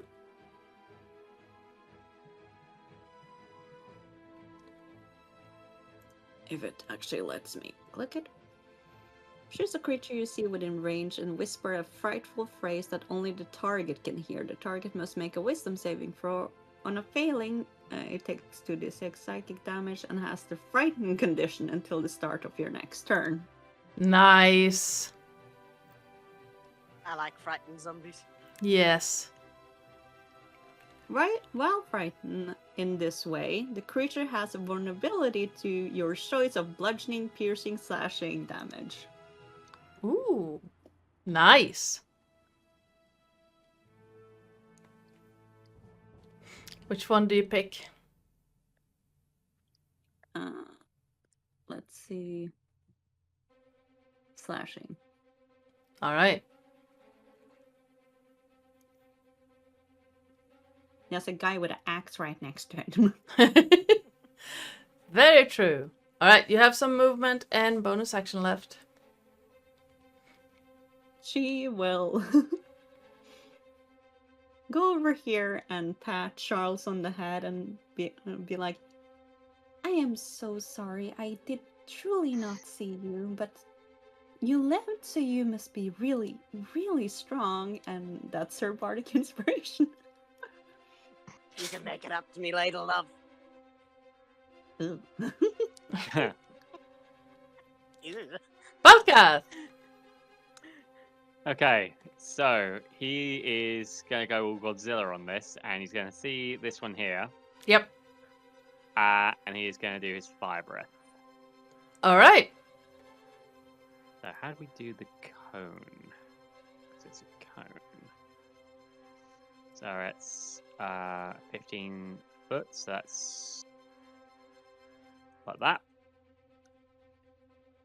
If I'm...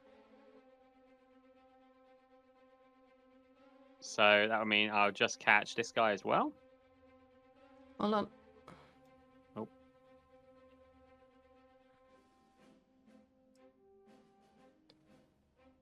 They are very hard to control, these things.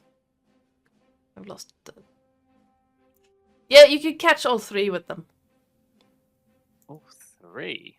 Boy, how do I get rid of it now that I've... Joe, the map on stream isn't. It's just a black screen at the moment.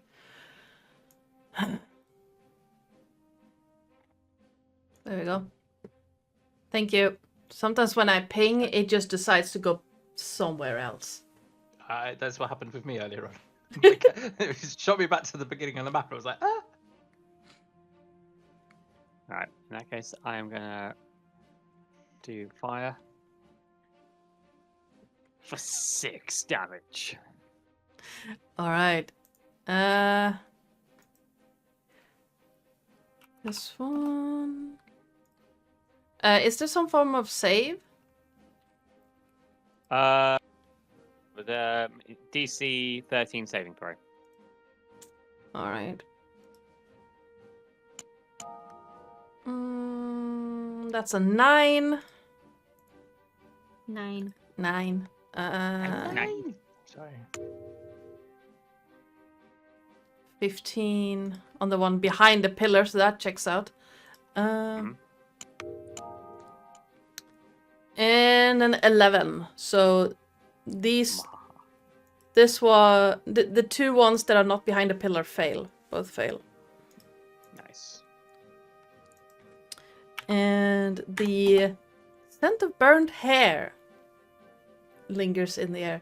Is it half damage on a save? On the first, half damage, yeah. All right.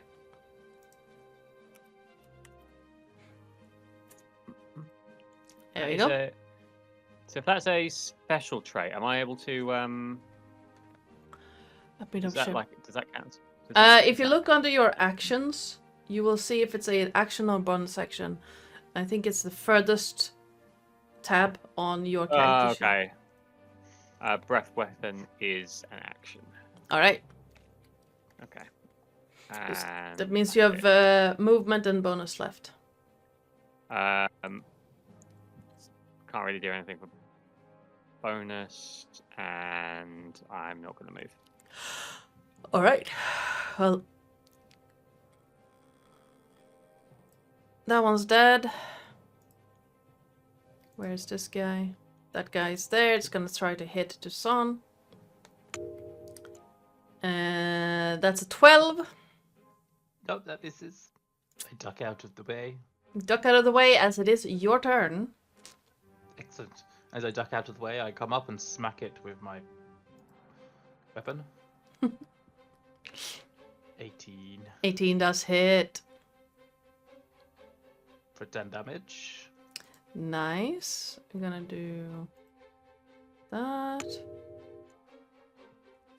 As it rears back, and for a brief second, the light flickers out, only to come back again. That's cheating. And I punch it. Alright. 16 does hit. 4 bludgeoning damage.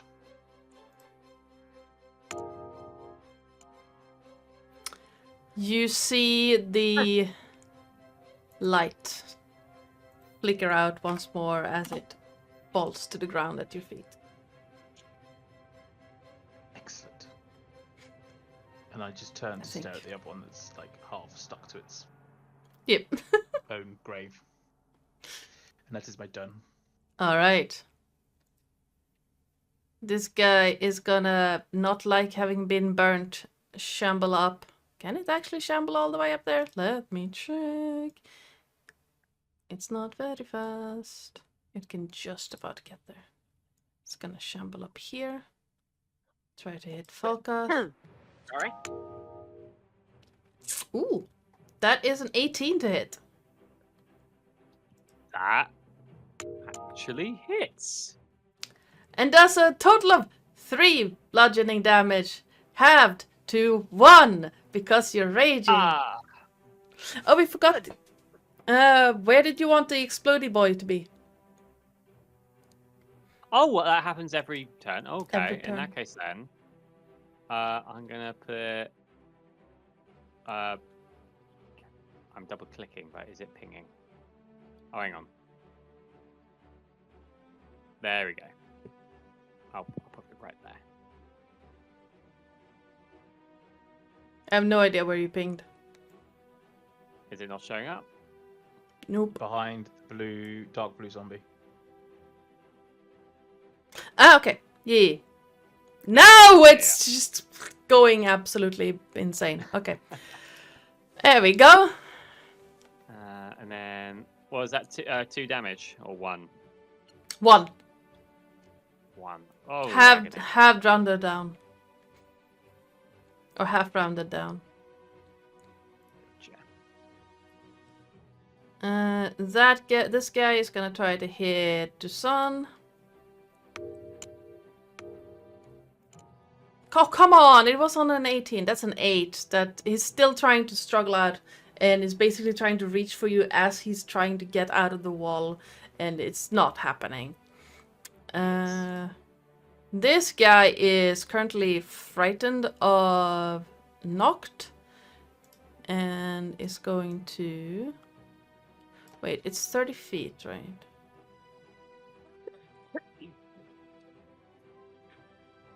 It's gonna try to hit Falkath, but it's doing that with disadvantage.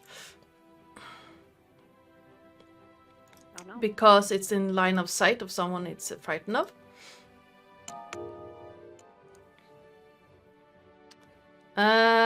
Okay, that didn't want me. Okay. That's an 8 to hit, so I don't think that's gonna happen. And then we have this guy who is going to, because they have an intelligence of 3.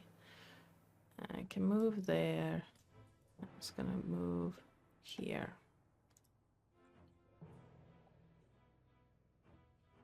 No, wait. That guy is dead.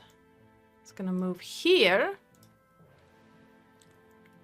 Falkath, could you please roll me a d4? D4.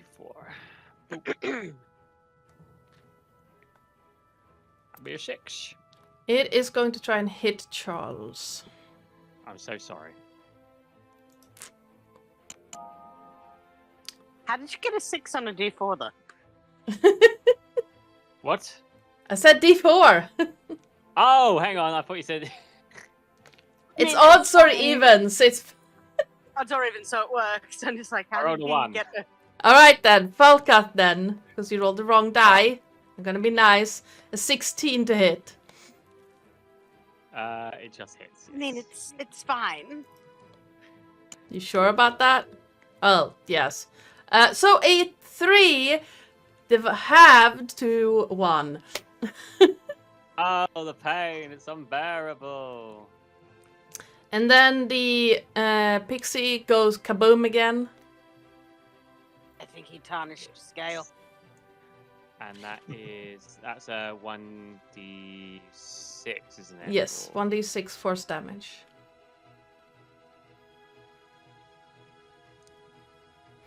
Three. 3 force damage.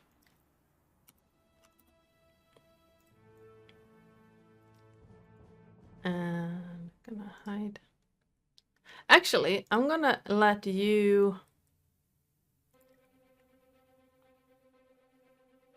No. I'm gonna do this. I'm gonna hide that, and you can tell me where it goes next. Charles! Charles has zombies in front of him. He doesn't like this. So he is going to, with his rapier, stab one in the face. Probably Alright. the one that's directly in front of him.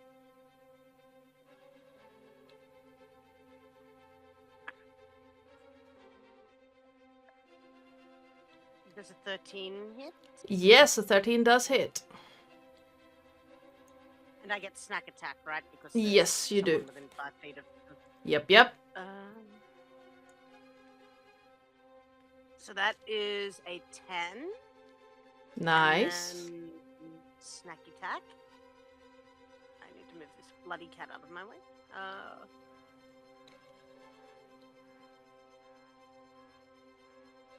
For an extra 3. So all up 13 damage as he, I think, just tries to skewer it through the bottom of its jaw and into the brain. Alright, you deal a massive amount of damage to it. You can see, like, it's starting to come apart from that one hit. Oh, and bonus action, offhand dagger. Nice, okay. Don't forget you've got Bardic as well. Yes. Wait. Bardic, I can do extra damage. Is that a D8 or a D6? D6 extra damage. Okay, give me a second. I'll do the D6 extra damage on that because that would be fun. That's an extra 5 damage. Nice. All right. It's still up. It's barely up. You can see that head is about to come loose from your strike. So I do dagger, 2 weapon.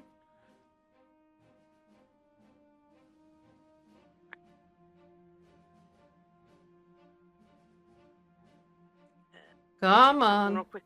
13 does hit, yes. I just need to check something.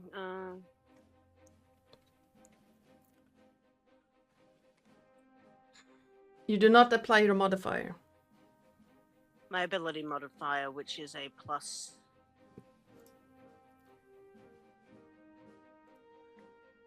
Because it's your offhand, you do not add the modifier to the damage roll. Oh, to the damage roll, but the attack I do. Yes. Okay. So that's an extra D6, I think. D6? No, dagger's a D4. D4. D4, my bad. So that's an extra 3 damage to this creature. All right. It is barely hanging on.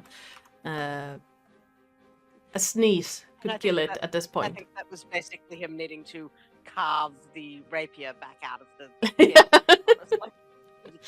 Fair enough. And that's me done. Okay, Nocteria. So she will basically just walk over here.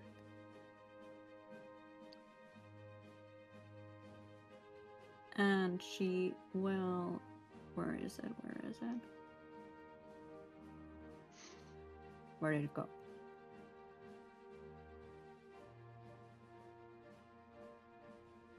Eh.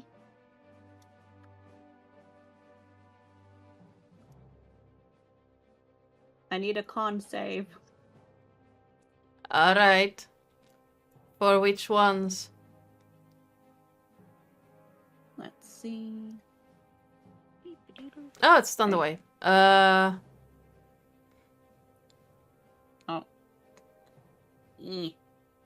There. Thank you. So these two closest to you? Yes. Okay. Don't think that's gonna help anyway, but we shall see. That is an 18 on that, and Saves. a 8 on the other one. He does not save. And gonna do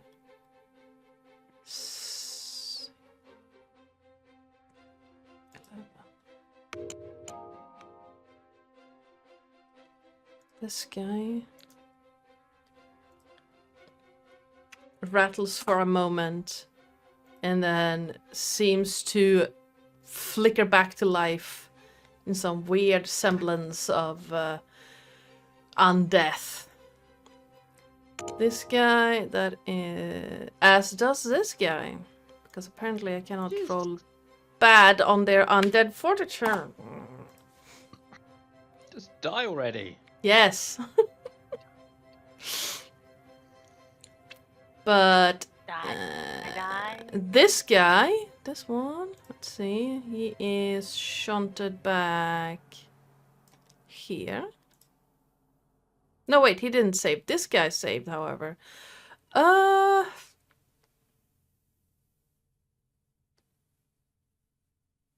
He can only go one way, so it's gonna go here.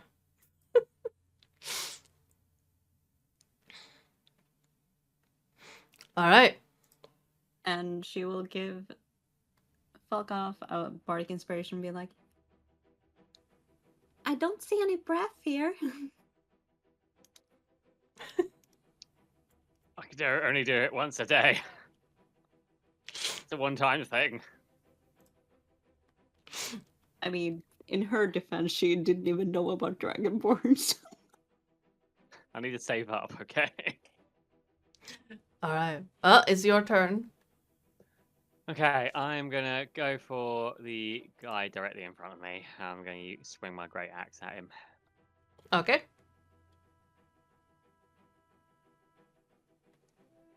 Does it 18 hit? It does indeed. By a lot. Yeah. Does it calculate your rage damage too? No, it does not. It does not. That's an additional 2, if I'm not mistaken. So that's 13. Bringing it down to a very, very, very hurt. Good. Serves it You right. like very, very hurt. Yes. Dusan. Oh, Falkas, you have movement and bonus action. I won't move. I'm just gonna stay here and make sure the wooden boy doesn't die. All right. Dusan. I am going to smack the one that's next to me, I hope, with my little short sword speardy thing. For 12. That does hit, yes.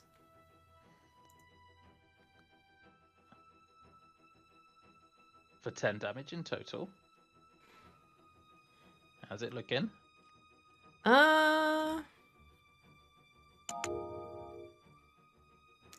Well, it's looking very dead Ah, as it crumbles down against the coffin, and you seem to have hit something very important to its sustained undeath. excellent. And then he is going to do something called Spirit Strike. All right.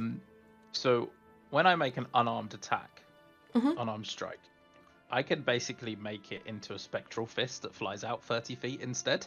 Nice. So what happens is, and I can do it as with the, the flurry of blows as well. So I'm going to flurry of blows as part Okay. of the bonus action. And what Falcath and Charles is just going to see is these two blue fists come flying over their heads to smack one in each of the two zombies that's in front of them. All right, go for it. I love this. It's just so I boom, get- boom. What? Yes. Bitch, So so some the- zombies from 30 feet away. So the first Oh, one no. is a 13. Yeah, 13 will hit. Does max damage of 9. Yes. So that's the one that Which sits one? in front of Falcath. All right. And then the other one. Oh, this is probably not going to hit. 9. 9 barely hits. Okay.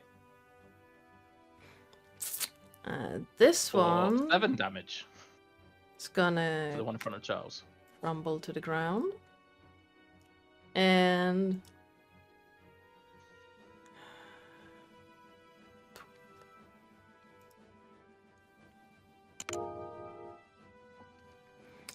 meanwhile, the one in front of Charles takes the hit and then almost crumbles before that weird spectral kind of undead life brings it back. And Dusan, for a moment, you get this almost like a green tinted string that flickers up from the hallway further down to reattach to the zombie in front of Charles. It was severed for a brief moment and then just snapped back as if from a whip almost. Oh. Hold on a minute. What should I roll to make me realize what that might be? Give me an you can do an Arcana or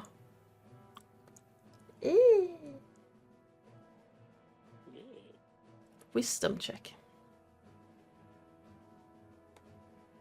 I think I would just prefer to do a straight wisdom if that's okay. All right, go for it. That's 9. You do know that it looks like something from further down is reattaching its power to these creatures as almost as fast as you are severing it. But you're not entirely sure how it works or where it's what it's doing. Okay.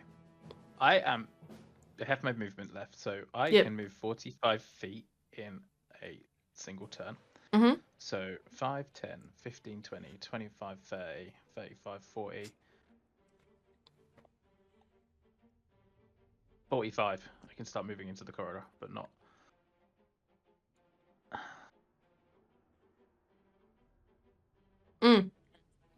All right. Yeah?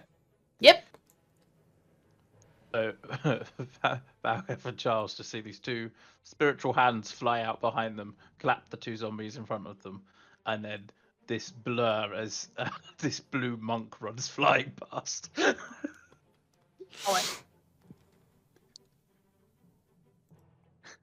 In his rage, Volkov is like, flashy. This one has not been in the combat tracker. I don't know why, but okay. It's fine. Which one hasn't been in? The one by Lillith has not been in. I wonder if that was the light. Probably yes. Yes, it was. I mean, I've been attacking with it anyway at the end of the thing, so. Yes, Falcath, where do you want the explodey boy? I'm gonna have to slow Explodey Boy. I'll say right here between the two zombies. All right. Zombosh. Yush. That means this guy is going to swing at Nocturia. Please do not meow into the microphone. No, that's a natural 2 for a 5. It is very slow, it is very hurt, and Nocturia, you realize that it tried to swing at you with half its arm missing.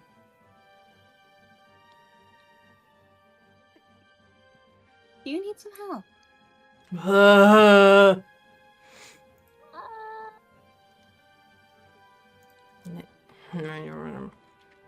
This guy cannot get closer to Nocturia. It's going If to try. only it actually hit, I could have used Hellish Rebuke. Stop trying to hit me and hit me.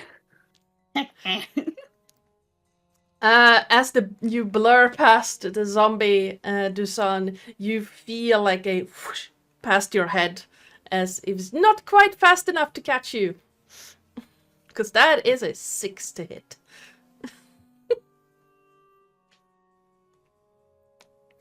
And this guy... am I messing up? No, I'm not messing it up. Good.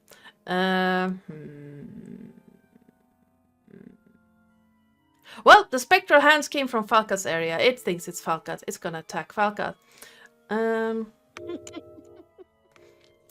It's going to make a brave attempt at attacking Falca, but that's a 7. As you hear just a clang against the scales on your arm, and no damage. And how much damage does the exploding fairy do? It will do a grand total of 2 damage. Ba, ba, ba, ba. With a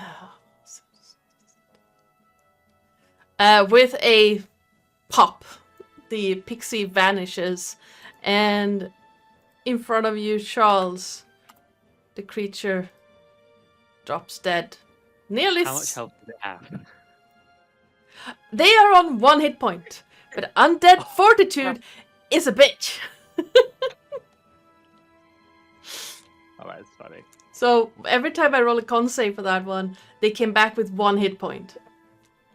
Oh dear. And do you roll no under a 7? That's a natural 20, so no, this one still has 1 hit point. Okay. It's Charles? It's Charles' turn, yes. Hello. Yes, okay. As Charles sees the creature in front of him crumple to the ground, he doesn't wait for it to finish crumpling because he's going to, as it's falling, use its body as a springboard to leap over to the one that is still alive and stab it with his rapier. Nice. That is a 16 to hit, doing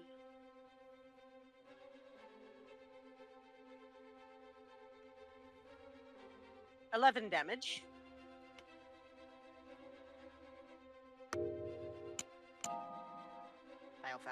Fail. You do get sneak attack as well because it's right next to Dusan. Right. No, not that. A further 6 damage. Nice. You spring over, leap, and with a crunch, your rapier sink into the creature, which crumbles beneath you and remains dead. Stays dead. Excellent. There's something else alive, isn't there? Yes, there's one over by Nocturia. Can I get over there? I believe I can. Let's see. 10. You can get to where you're standing right now. Yes. Okay, so I can move and then I can use my bonus action to Dagger, try yes. to try and stab that thing in the eye. Uh-huh. Actually, he's probably stabbing it in the heart.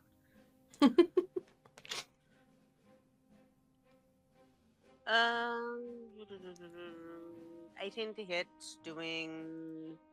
That's 1d4 damage. 4 damage. 9. You, for a brief moment, the eyes flicker dead and then come back and then laser focus on you, Charles. Oh, come on! It is It's moving very sluggishly right now, though. And yeah, that's end of turn for Charles. All right, Nocturia. She will put like a hand on the zombie and cast creep. No. Where did it go? Where did he go? Oh no, now I can't cast anything because I will hit Charles again. God damn it!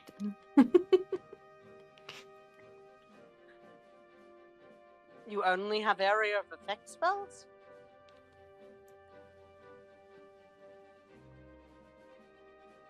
Well, the thing is, she basically has a hand that she can detach from herself, but that does 1d6 damage to her if someone kills her hand. Oh dear. She will...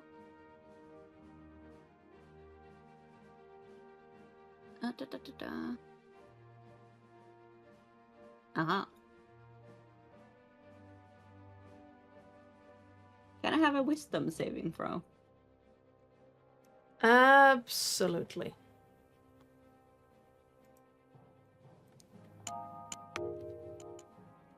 That's a natural 1.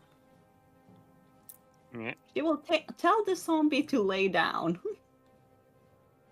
And use command. Okay. It's going to spend its next turn doing just that. Because that's a natural 1 for -1 result. No, Oh, she that's great. will do the... Joe will appreciate this. She will point downwards and say sit to the zombie. Oh, now I wish you had inflict wounds. I mean, what? Oh no, not the sit. Only me and Joe will know this reference, and it's so sad.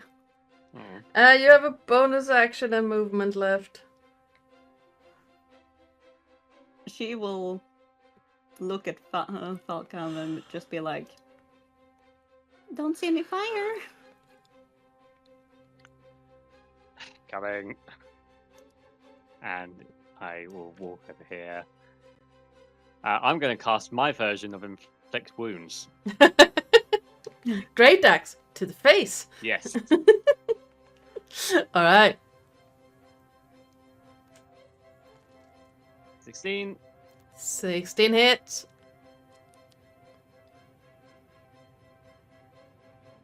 14, and I'm guessing +2 for the rage. Yes.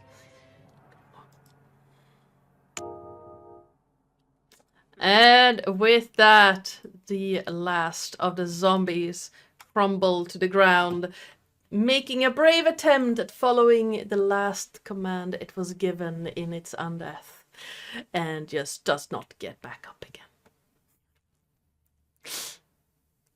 In the quiet now, you can hear something odd in the hallway that Dusan is currently standing in. Almost like soft murmuring. And Dusan, like almost swooping past you towards a statue further down the hall. You see these tiny little green threads just and vanishing in behind this thing. Before we head over yonder, I would like to settle these bodies, like make a pile and set these bodies on fire so they don't come back. And she's going to hold up a flask of oil and give it a wiggle and hand it to someone else because he is made of wood. I was worried that you were going to have like a lit match. Oh no.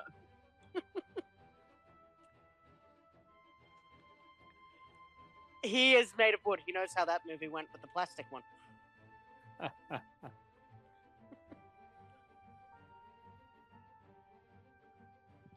All right, what would you like to do? You gather all the... It's gonna take you a while to gather all of them together, but you can absolutely do that. What? Is this area like a fireplace anyway?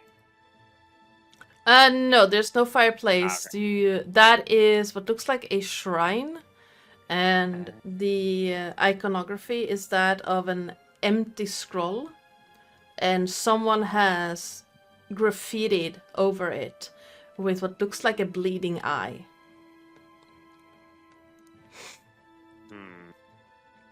It is covered in dust and debris and bloody rags. Someone doesn't respect the dead. Says the people who just slaughtered a bunch of undead, but still. Undead and dead are two different things, Bucko. Let's set these bastards on fire, make sure they don't come back. It's a bit hard to reanimate ashes after all.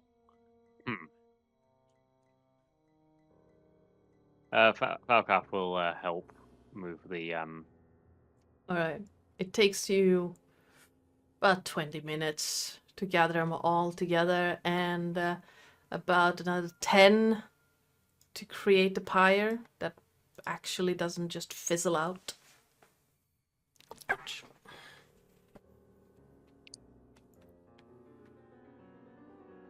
Well, that's a few fewer minions for Mr. Beck.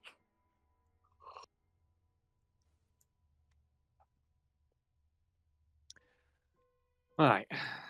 Shall we see where this corridor leads? Lead on. I've got your back. You're in front of me. I didn't slide in there. Someone slid me. All right. You find your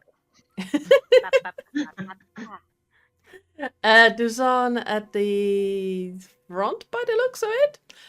You find yourselves at the end of this hallway, and in front of a large statue. Opposite the statue, you see a set of double doors that seem to be like they have fused together. You don't really see a keyhole or anything. And the statue is that of a grinning skull that has one eye with a jewel for its iris, and the other one is completely empty. I wonder where we can find an eye.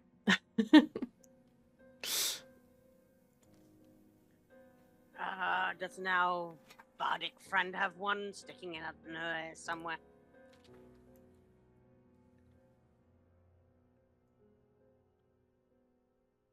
The bardic friend is She missing. didn't Daria. join you. She stayed behind at the altar. Ah, Daria. all right, Nocteria.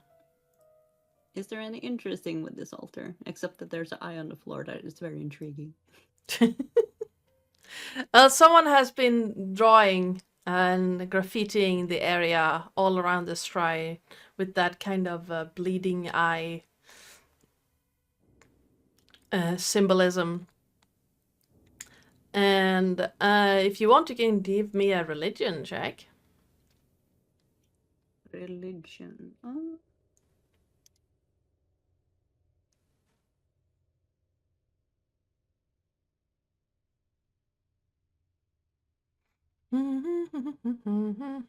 Slow. Thank you.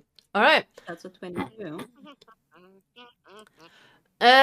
You do recognize this shrine as having once been dedicated to the god Ogma, the patron god of knowledge and such of bards and wizards alike.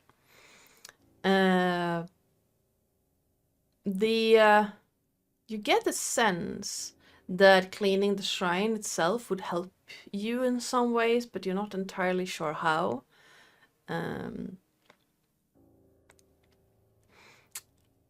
But it used to belong to Ogma, and therefore the zombies were probably servants of that god at some point in time. How much graffiti is it?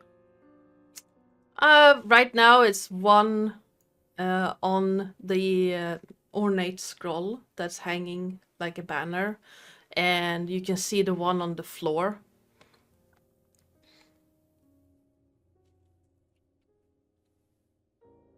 Would it help burning the scroll since it's graffitied? Because that can't really be saved, can it? From what you can tell, let's say with a 22, well, that's a religion check. It looks like it's painted on. It could be saved with some time-consuming cleaning, but other than that, burning it might help as well.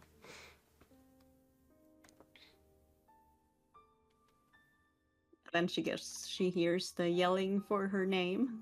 Mm-hmm. And question, DM. Yes. Has the eye connected? No. Okay. Boring.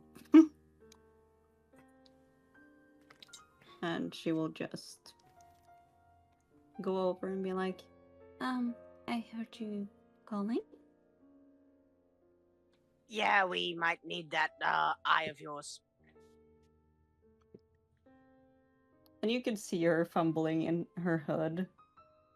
And she will just take the eye out and be like, this one? That's the one.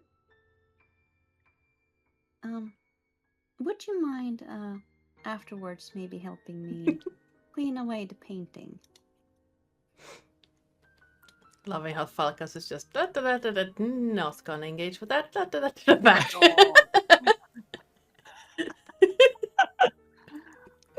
You know what? We I'm get this gonna go door and- open and score. Once we're done with what we're doing, I'll come back and help you with the cleaning, I guess. And somehow, somewhere inside him, you hear, "Cleaning is fun," as he thumps his chest. Shut up. I mean, I wouldn't call it fun, but I do believe it would be salvaged, since this shrine was Ogma's shrine. That's fair. I'll help you. I won't Though I even don't complain mi- about it. Though I don't mind eyes being graffitied, but at the temple I feel like it's a bit, what's the word? Desecrating. Yeah. All right. But she will give Charles the eye. Thanks. And he will scrabble up. Actually, he will try to scrabble up. Then he will look over at Falk and hold his arms up for uppies. Not the uppies. Just hold him up at arm's reach. Yep. And just like.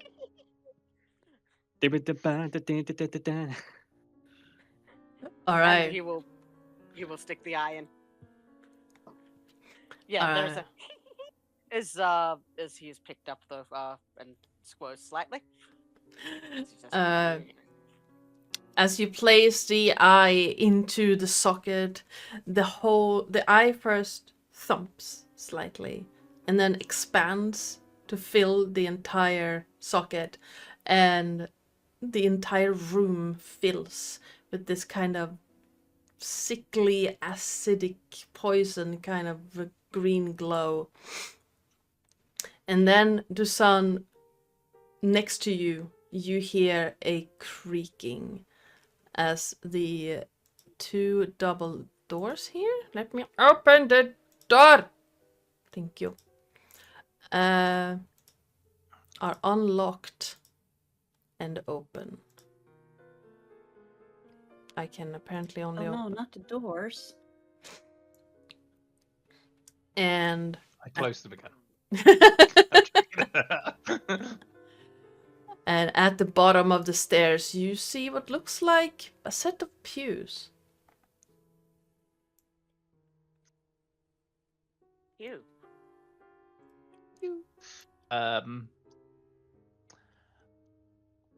I start walking down slowly and stealthily, paying attention to what is going on. All right, give me a stealth check. Yes, boss. You heard it here first. 22. Yeah, the rest of the group will like. They don't notice you're gone until you're I gone. kind of whisper, wait here, and then he goes. Okay. You make your way down into what looks like a large temple. Several rows of pews line the sides, and black candles seem to be burning all around with these green flames that are almost completely still. There's no wind here, and it's almost like someone dropped a blanket over the entire room. It's so quiet. Am I the only one that isn't here that we're supposed to wait?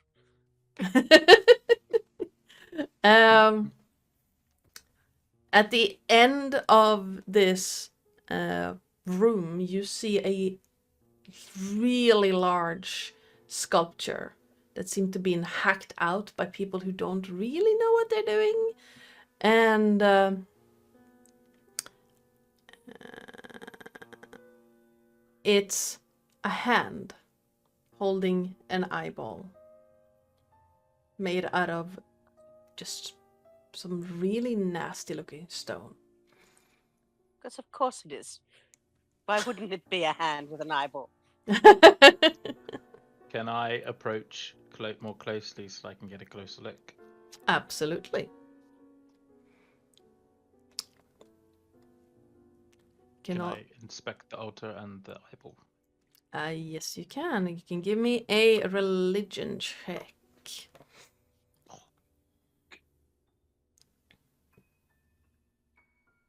Ding! 24. 20. With everything you've been through and experienced so far this day alone, through your intensive studies at some point in your life probably, you realize that this whole temple, this whole area is dedicated to Vecna. And something clicks in your mind that Vecna is known as the Whispered One. And his whole deal is secrets. Collecting secrets.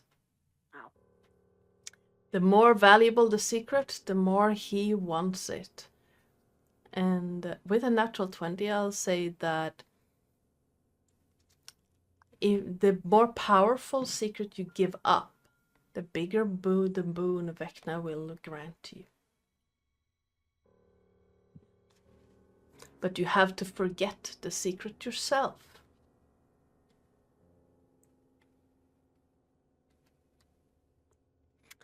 And it looks like a lot of people are here doing just that.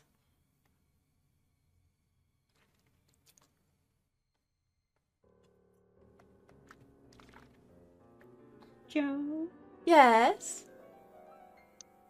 can I have a little hand token? My hand just detached from my arm and went out scouting. I can see if I can find you a hand token. I can give you Or a just crawling spend claw, this time probably. to pretend it's a Be like hand. what's his face from the Adams Family. Yeah, basically, that's what it is. Thing. Don't go further Oh. down the hallway. How do we feel about spiders? No. All right, we're gonna give you a crawling claw. I saw a token that said helpful hand, but it kind of looks like a spider, so we're not gonna go with that. You're getting a crawling claw. Nice. Let me see. Can you move that one? Yes. Okay. So people will just see, or Charles will see basically her hand just dropping with bandages on it and just starts like Skittering? crawling forward, skittering. And it will basically just crawl up on Falk's like shoulder and sit there. Falkaf will kind of look up the stairs and see you with a stump where your hand should be, and just sigh and continue. Just let it be. Let it go. And then it will just Let it just go. crawl over to the poor. I have so many concerns. All right. Anyone wishing Uh, to walk into the temple need to give me a stealth check. Oh god. Okay. How the fuck do I give a hand a stealth check? It's can you see the stat block for the crawling claw? If you right click on it. That's a 16 for me. Bollocks. Does my stealth from earlier carry over, or do you need me to roll again? No, it carries over. Oh, it does actually transform into a spider. Never mind. No, you can have the crawling claw anyway. I love that Nat's stealth checks are as good as Remus's stealth checks. I understand your pain now. In theory, you should be good at it, right? You have a high dex, right? You can take expertise. You can make yourself proficient in it, and yet every single time I've had to roll a stealth check as a barbarian, I have face planted. I actually can't do anything with a hand. All right. Let me give you a. Oh, excuse me, sorry. Oh, it doesn't have dex, so we're gonna feel go ya. with. I can give the hand a condition.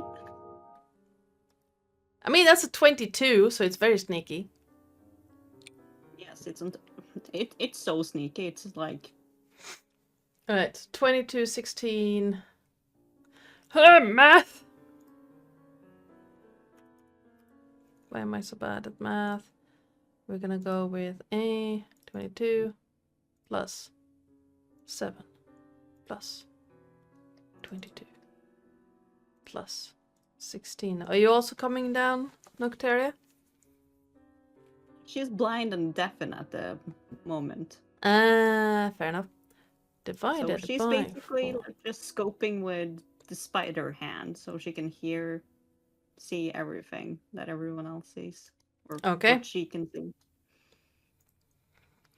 All right.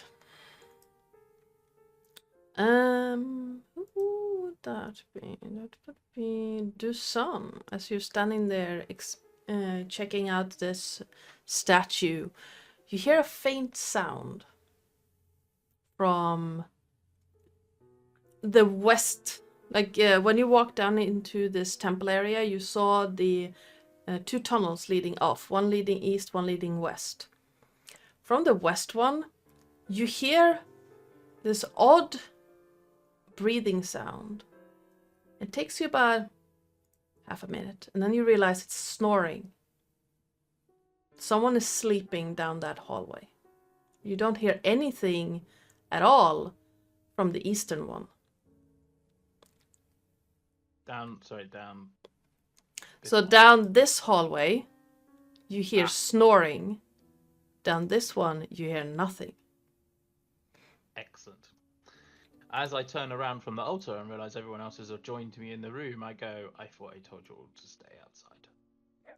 Beware. And you we see a got hand quiet. wave on top of the shoulder. You did, but then he went, and I didn't want to stay there. Without him. And the hand? Knocked.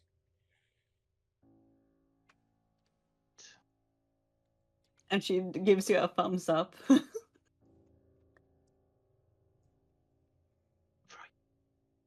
So, who wants to wake the sleeping person? Well, can I can see what I see from where I am, right? Yeah, absolutely. There are no doors blocking your line of sight here. Well, buddy, there's at least 2 of them in there. I can sneak up and slit one's throat if you want. And can go in and choke one.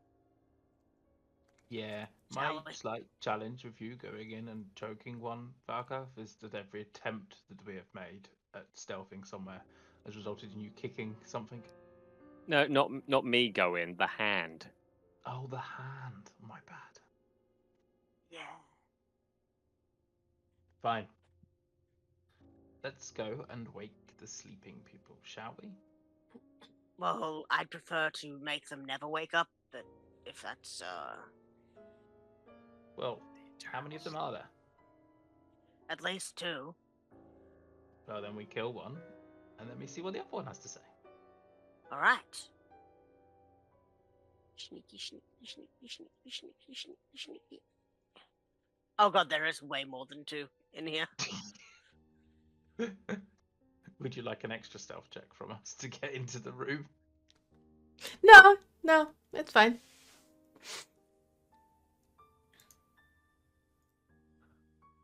What on earth are they? As you... Can I get to like... Yeah, I was going to say, can I get to here and like just try to understand what they look like? Because I can't see those tokens very well at all. What is it? Masks. They're wearing Some masks. robe. Right, got ya. I was sitting there thinking it's like some weird dragon thing. My bad.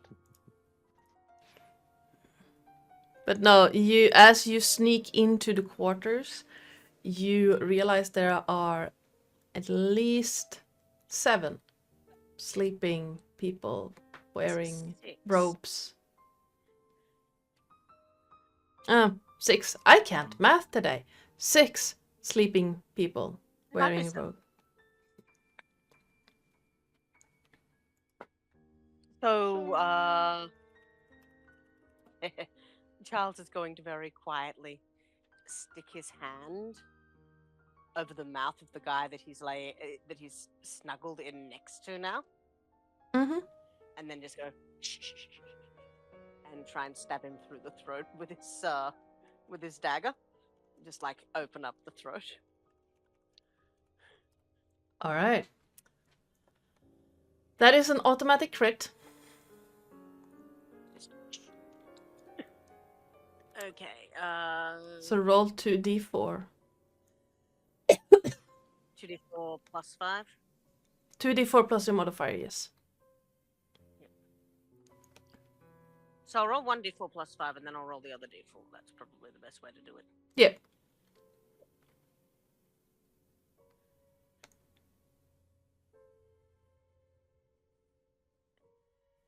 Seven plus whatever this roll is 8 damage.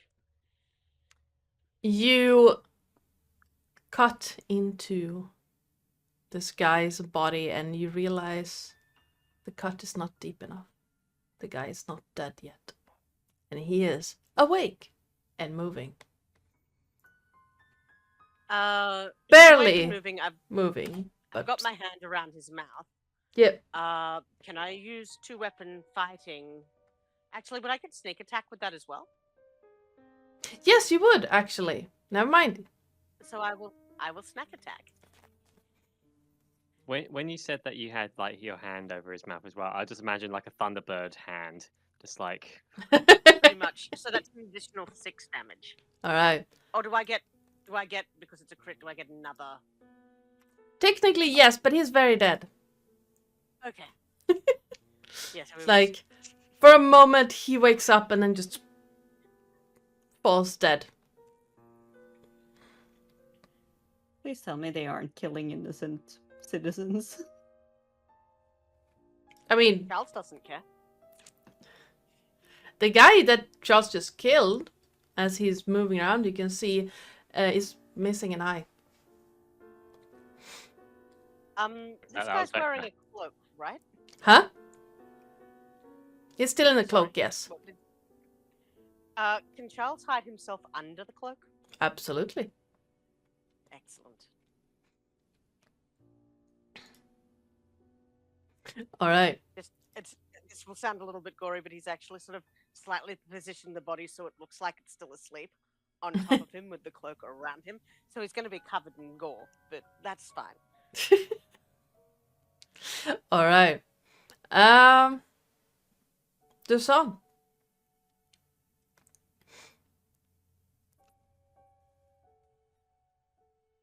I honestly have no idea what to do.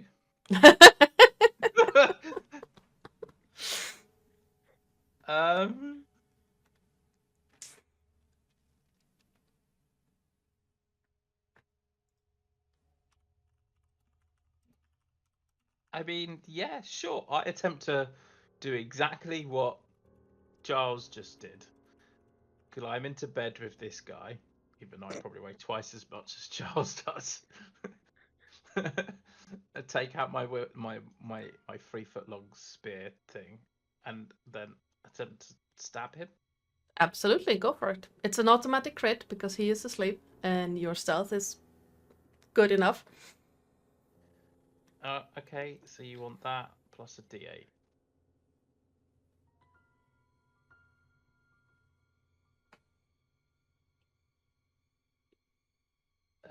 Yeah, so 8 damage. All right. Well, the guy wakes up and you can clearly see he's bleeding out. And he starts going to start struggling against you. Can I And stab again?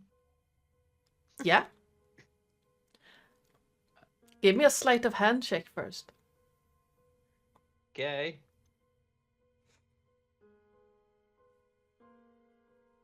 Yeah. 18. Quick scan around. You can stab him again without making any noise. Do you want me to do a roll to hit this time though, because he's awake? Yes. Yeah.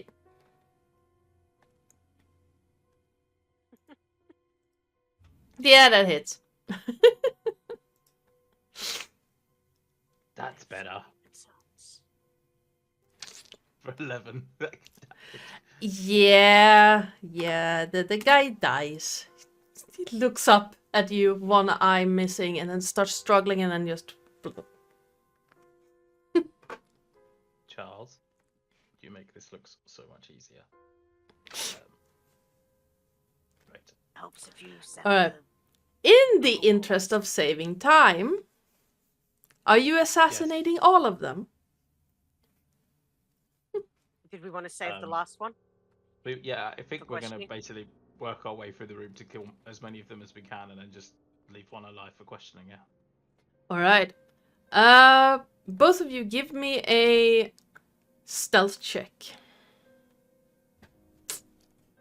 Health check? Ooh. Uh-oh. Remember, you do have one inspiration floating around. I don't You need need it. it. Does anyone mind if I use it? Go Please ahead. Go do. for it. Charles is on 7 hit points. He doesn't want your blundering to kill him. That's fair. That's better. And then give me a damage roll each, just to determine how long this will take. Meanwhile, The yep. normal one plus. Yeah, The normal one plus. yeah, the crit modifier. roll. Yes, crit roll. Oh, yeah. Oh, I Falca. figured out how to crit damage with a dagger.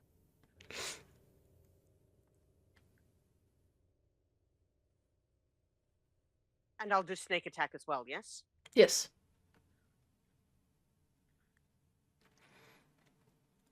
With crit.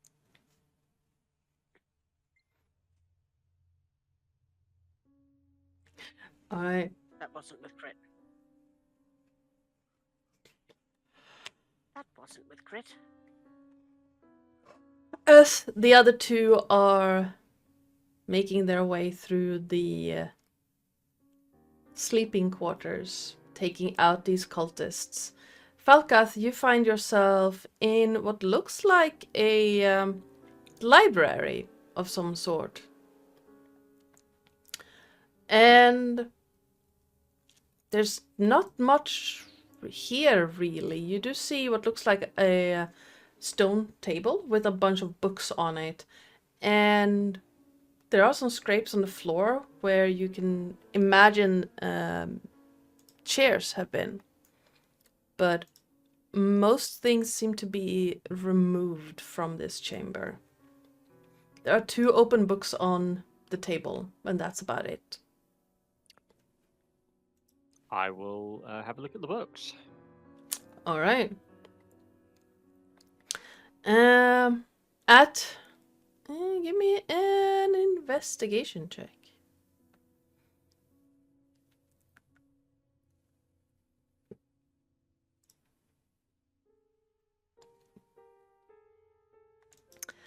They are written in some form of weird script. Some of it you recognize as being draconic, but you have no idea really, like, they're probably magical runes.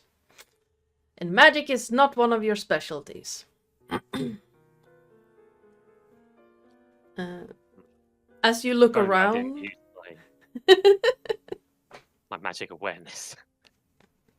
As you look around, you do see what looks like a couple of strewn around papers and writing utensils along some shelves on the eastern wall. And then you see a small lockbox sitting there with a padlock on it.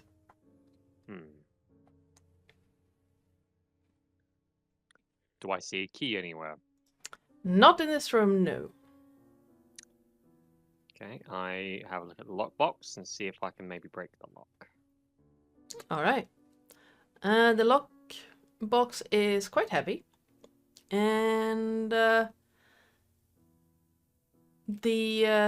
padlock is an ornate thing made out of fine metals,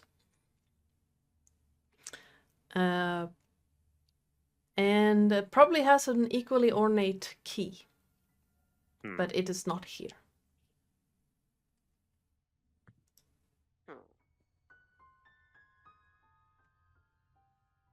For the fun of it, can I try and smash the lock? All right. Give me an athletics check.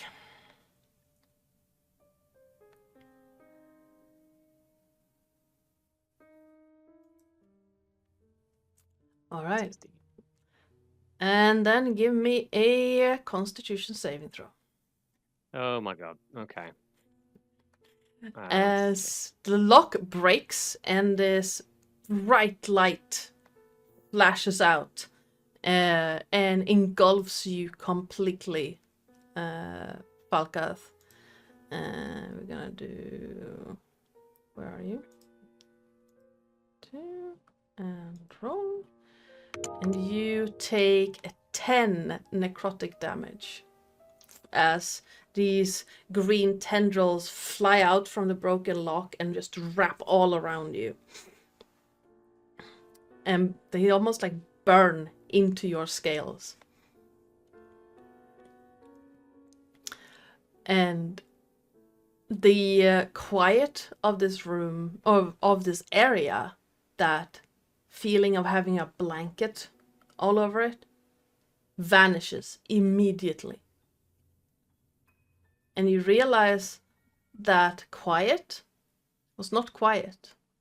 It was chanting, causing all other sounds to be cancelled out. And now you can hear things all around you that you did before as well. And you hear voices from further down a small tunnel leading south. Charles and Dusan, and also Nocturia through the hand, heard the crashing of this lock being splintered.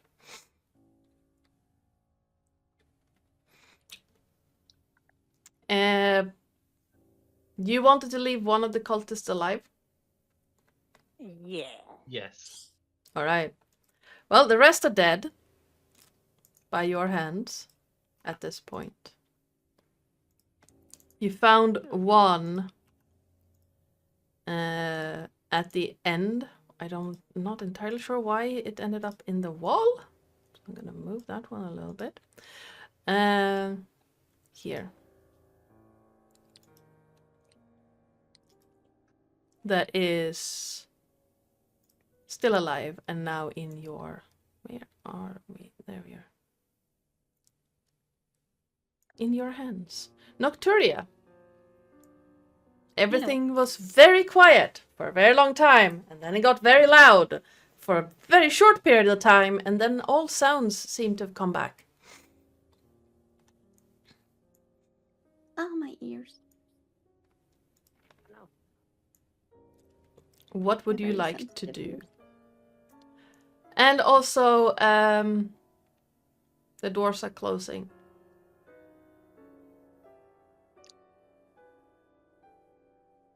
Oh, That's not ideal.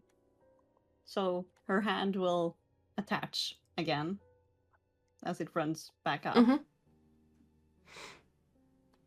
And she will basically just pick up her hand and attach it again. And just put stuff away, all that stuff, and be like, everyone, the doors are kind of closing. I'm a little busy at the moment. How fast are the doors closing? Very slowly. You can see them slowly moving. You gather that you have about a minute to get through. Oops, I didn't mean to do that.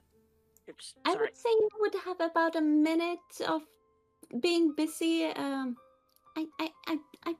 know if there's any other way out. I can't really see from here, and I was still told to stay here.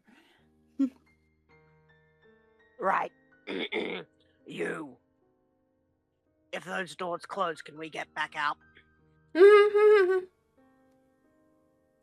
Yeah, Insight check. go for it.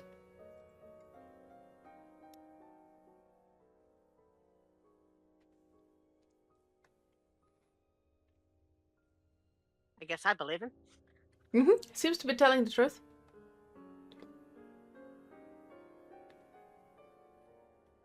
I mean, surely they must be getting in and out somehow. Yeah, Right? but maybe every time they get in or out, they need to lose an eye. Look at this fucker. Well, let's just drag him out to where the altar is and find out what everything else is doing. That'll work. And I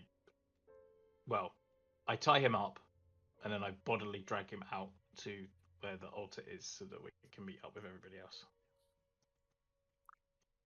All right. Yeah, you can absolutely do that. Drag him here.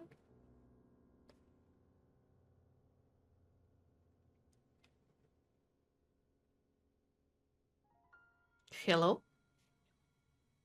Which I assume will take about a minute, right? Yeah. At which point the doors are shut. Yep.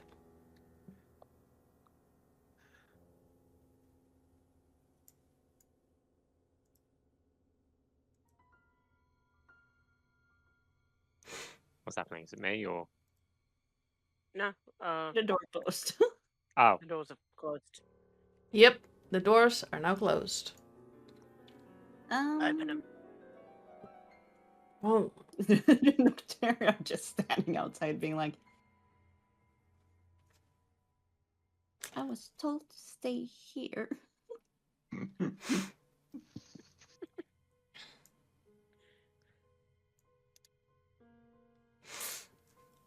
Well, just stand on the pressure plates. Oh, You alright with this one? Charles? oh, yeah. I'll have his heart carved out before he can blink if he tries anything. Excellent. And I go and kind of step on every single possible tile and everything like that to try and see if I can open the door. As you start walking up the stairs and stand at the top of them, you hear a click and the doors start opening. Okay. And then as you... See? Yeah. The doors open from the inside as well.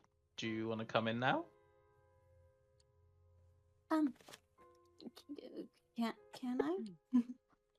Yes, I think you can. Like, we So know why how not, to get love? out. Charles and I murdered a load of cultists. We've got was one that just needs a some few- questioning. this is some Oh. like muffling, like in the background. And it sounds like we need to go and rescue Falkaf. I mean, I was told to stay here while you went ahead, and then everyone started going, and Our plans changed, Legs. figured It's I fine. could send my hand instead. Yes, it's very and I hold up the stump that is my right arm. Handy. Anyway, I believe that was sorry. a joke. Yes. And she tries to laugh. Yes. It appears that the other two are slightly deaf to me asking them to wait here, but when they came, you probably should have come as well. Oh, well, in cases like these, what if there wasn't any pressure plates or things to open the door from inside? It would have been good to have someone on the outside. Yes, I suppose you're correct. But when we found that there was more people in here, they were bound to have a way out somehow, right? I mean, you Ah, never step back. know. But No. I will heed your words more lightly next time. That's good. Now, have you ever tortured someone? Yeah. If I have what? Extracted information from an unwilling person. Yeah, I a few mean, times. not voluntarily? Well, why don't you help Charles, and I go see whether or not I can find our giant dragonborn friend who has wandered off and made a bit of a racket. Ah, yes. Where is he? Well, I'm guessing he went this way because he didn't join us in the other room earlier. And we cut over to Falcath. Those tendrils have wrapped further and further around you, but they don't seem to be causing any more direct physical damage. Instead, it's almost like someone is probing through your mind, looking for your most well-guarded secrets. And then Good luck with nothing in there. then you hear mutterings. Hard to tell because something is holding you in the grip, but you hear what sounds like chanting. And while it's not getting louder, it's becoming more and more intense. And you can see a gray-clad figure in the south tunnel, standing there and just moving his hand through the air. His right hand. The left one is hidden still in the robes. And then, for a brief moment, he pauses and looks at you, and you see that his left eye is gone. Completely. And you can you feel more and more of that cold green, whatever that is, move through you, and need you to make me a wisdom save. Oh boy. I miss not getting advantage on these. 10. Alright. Something blinks and is gone out of your mind. You're not entirely sure what just yet, but in the back, in that tunnel, you hear a rustling. And the grey-clad figure is gone. Completely gone. And then the grip on you releases, Falcath. Who? I'm sorry? Who? I'm making a joke that I've forgotten my name. Yeah. Was that a secret? But something you have kept secret for a long time is just gone. And then across this entire chamber, you just hear a deep kind of hissing voice echo. And just words that seem to almost slither through the tunnels with, "Good news, Salrir, my servant. Though your efforts were disappointing and lackluster, you have brought me new points of interest. I can sense some great potential." And you hear it sound like almost like a chef's kiss. "I hope we all can meet again somewhere. But until then, I will keep my eye on all of you." Oh. And the light everywhere, that green light just vanishes. And you're plunged into darkness. Well, shit. And that is where we leave this adventure. Dun, Whoopsie. dun, dun.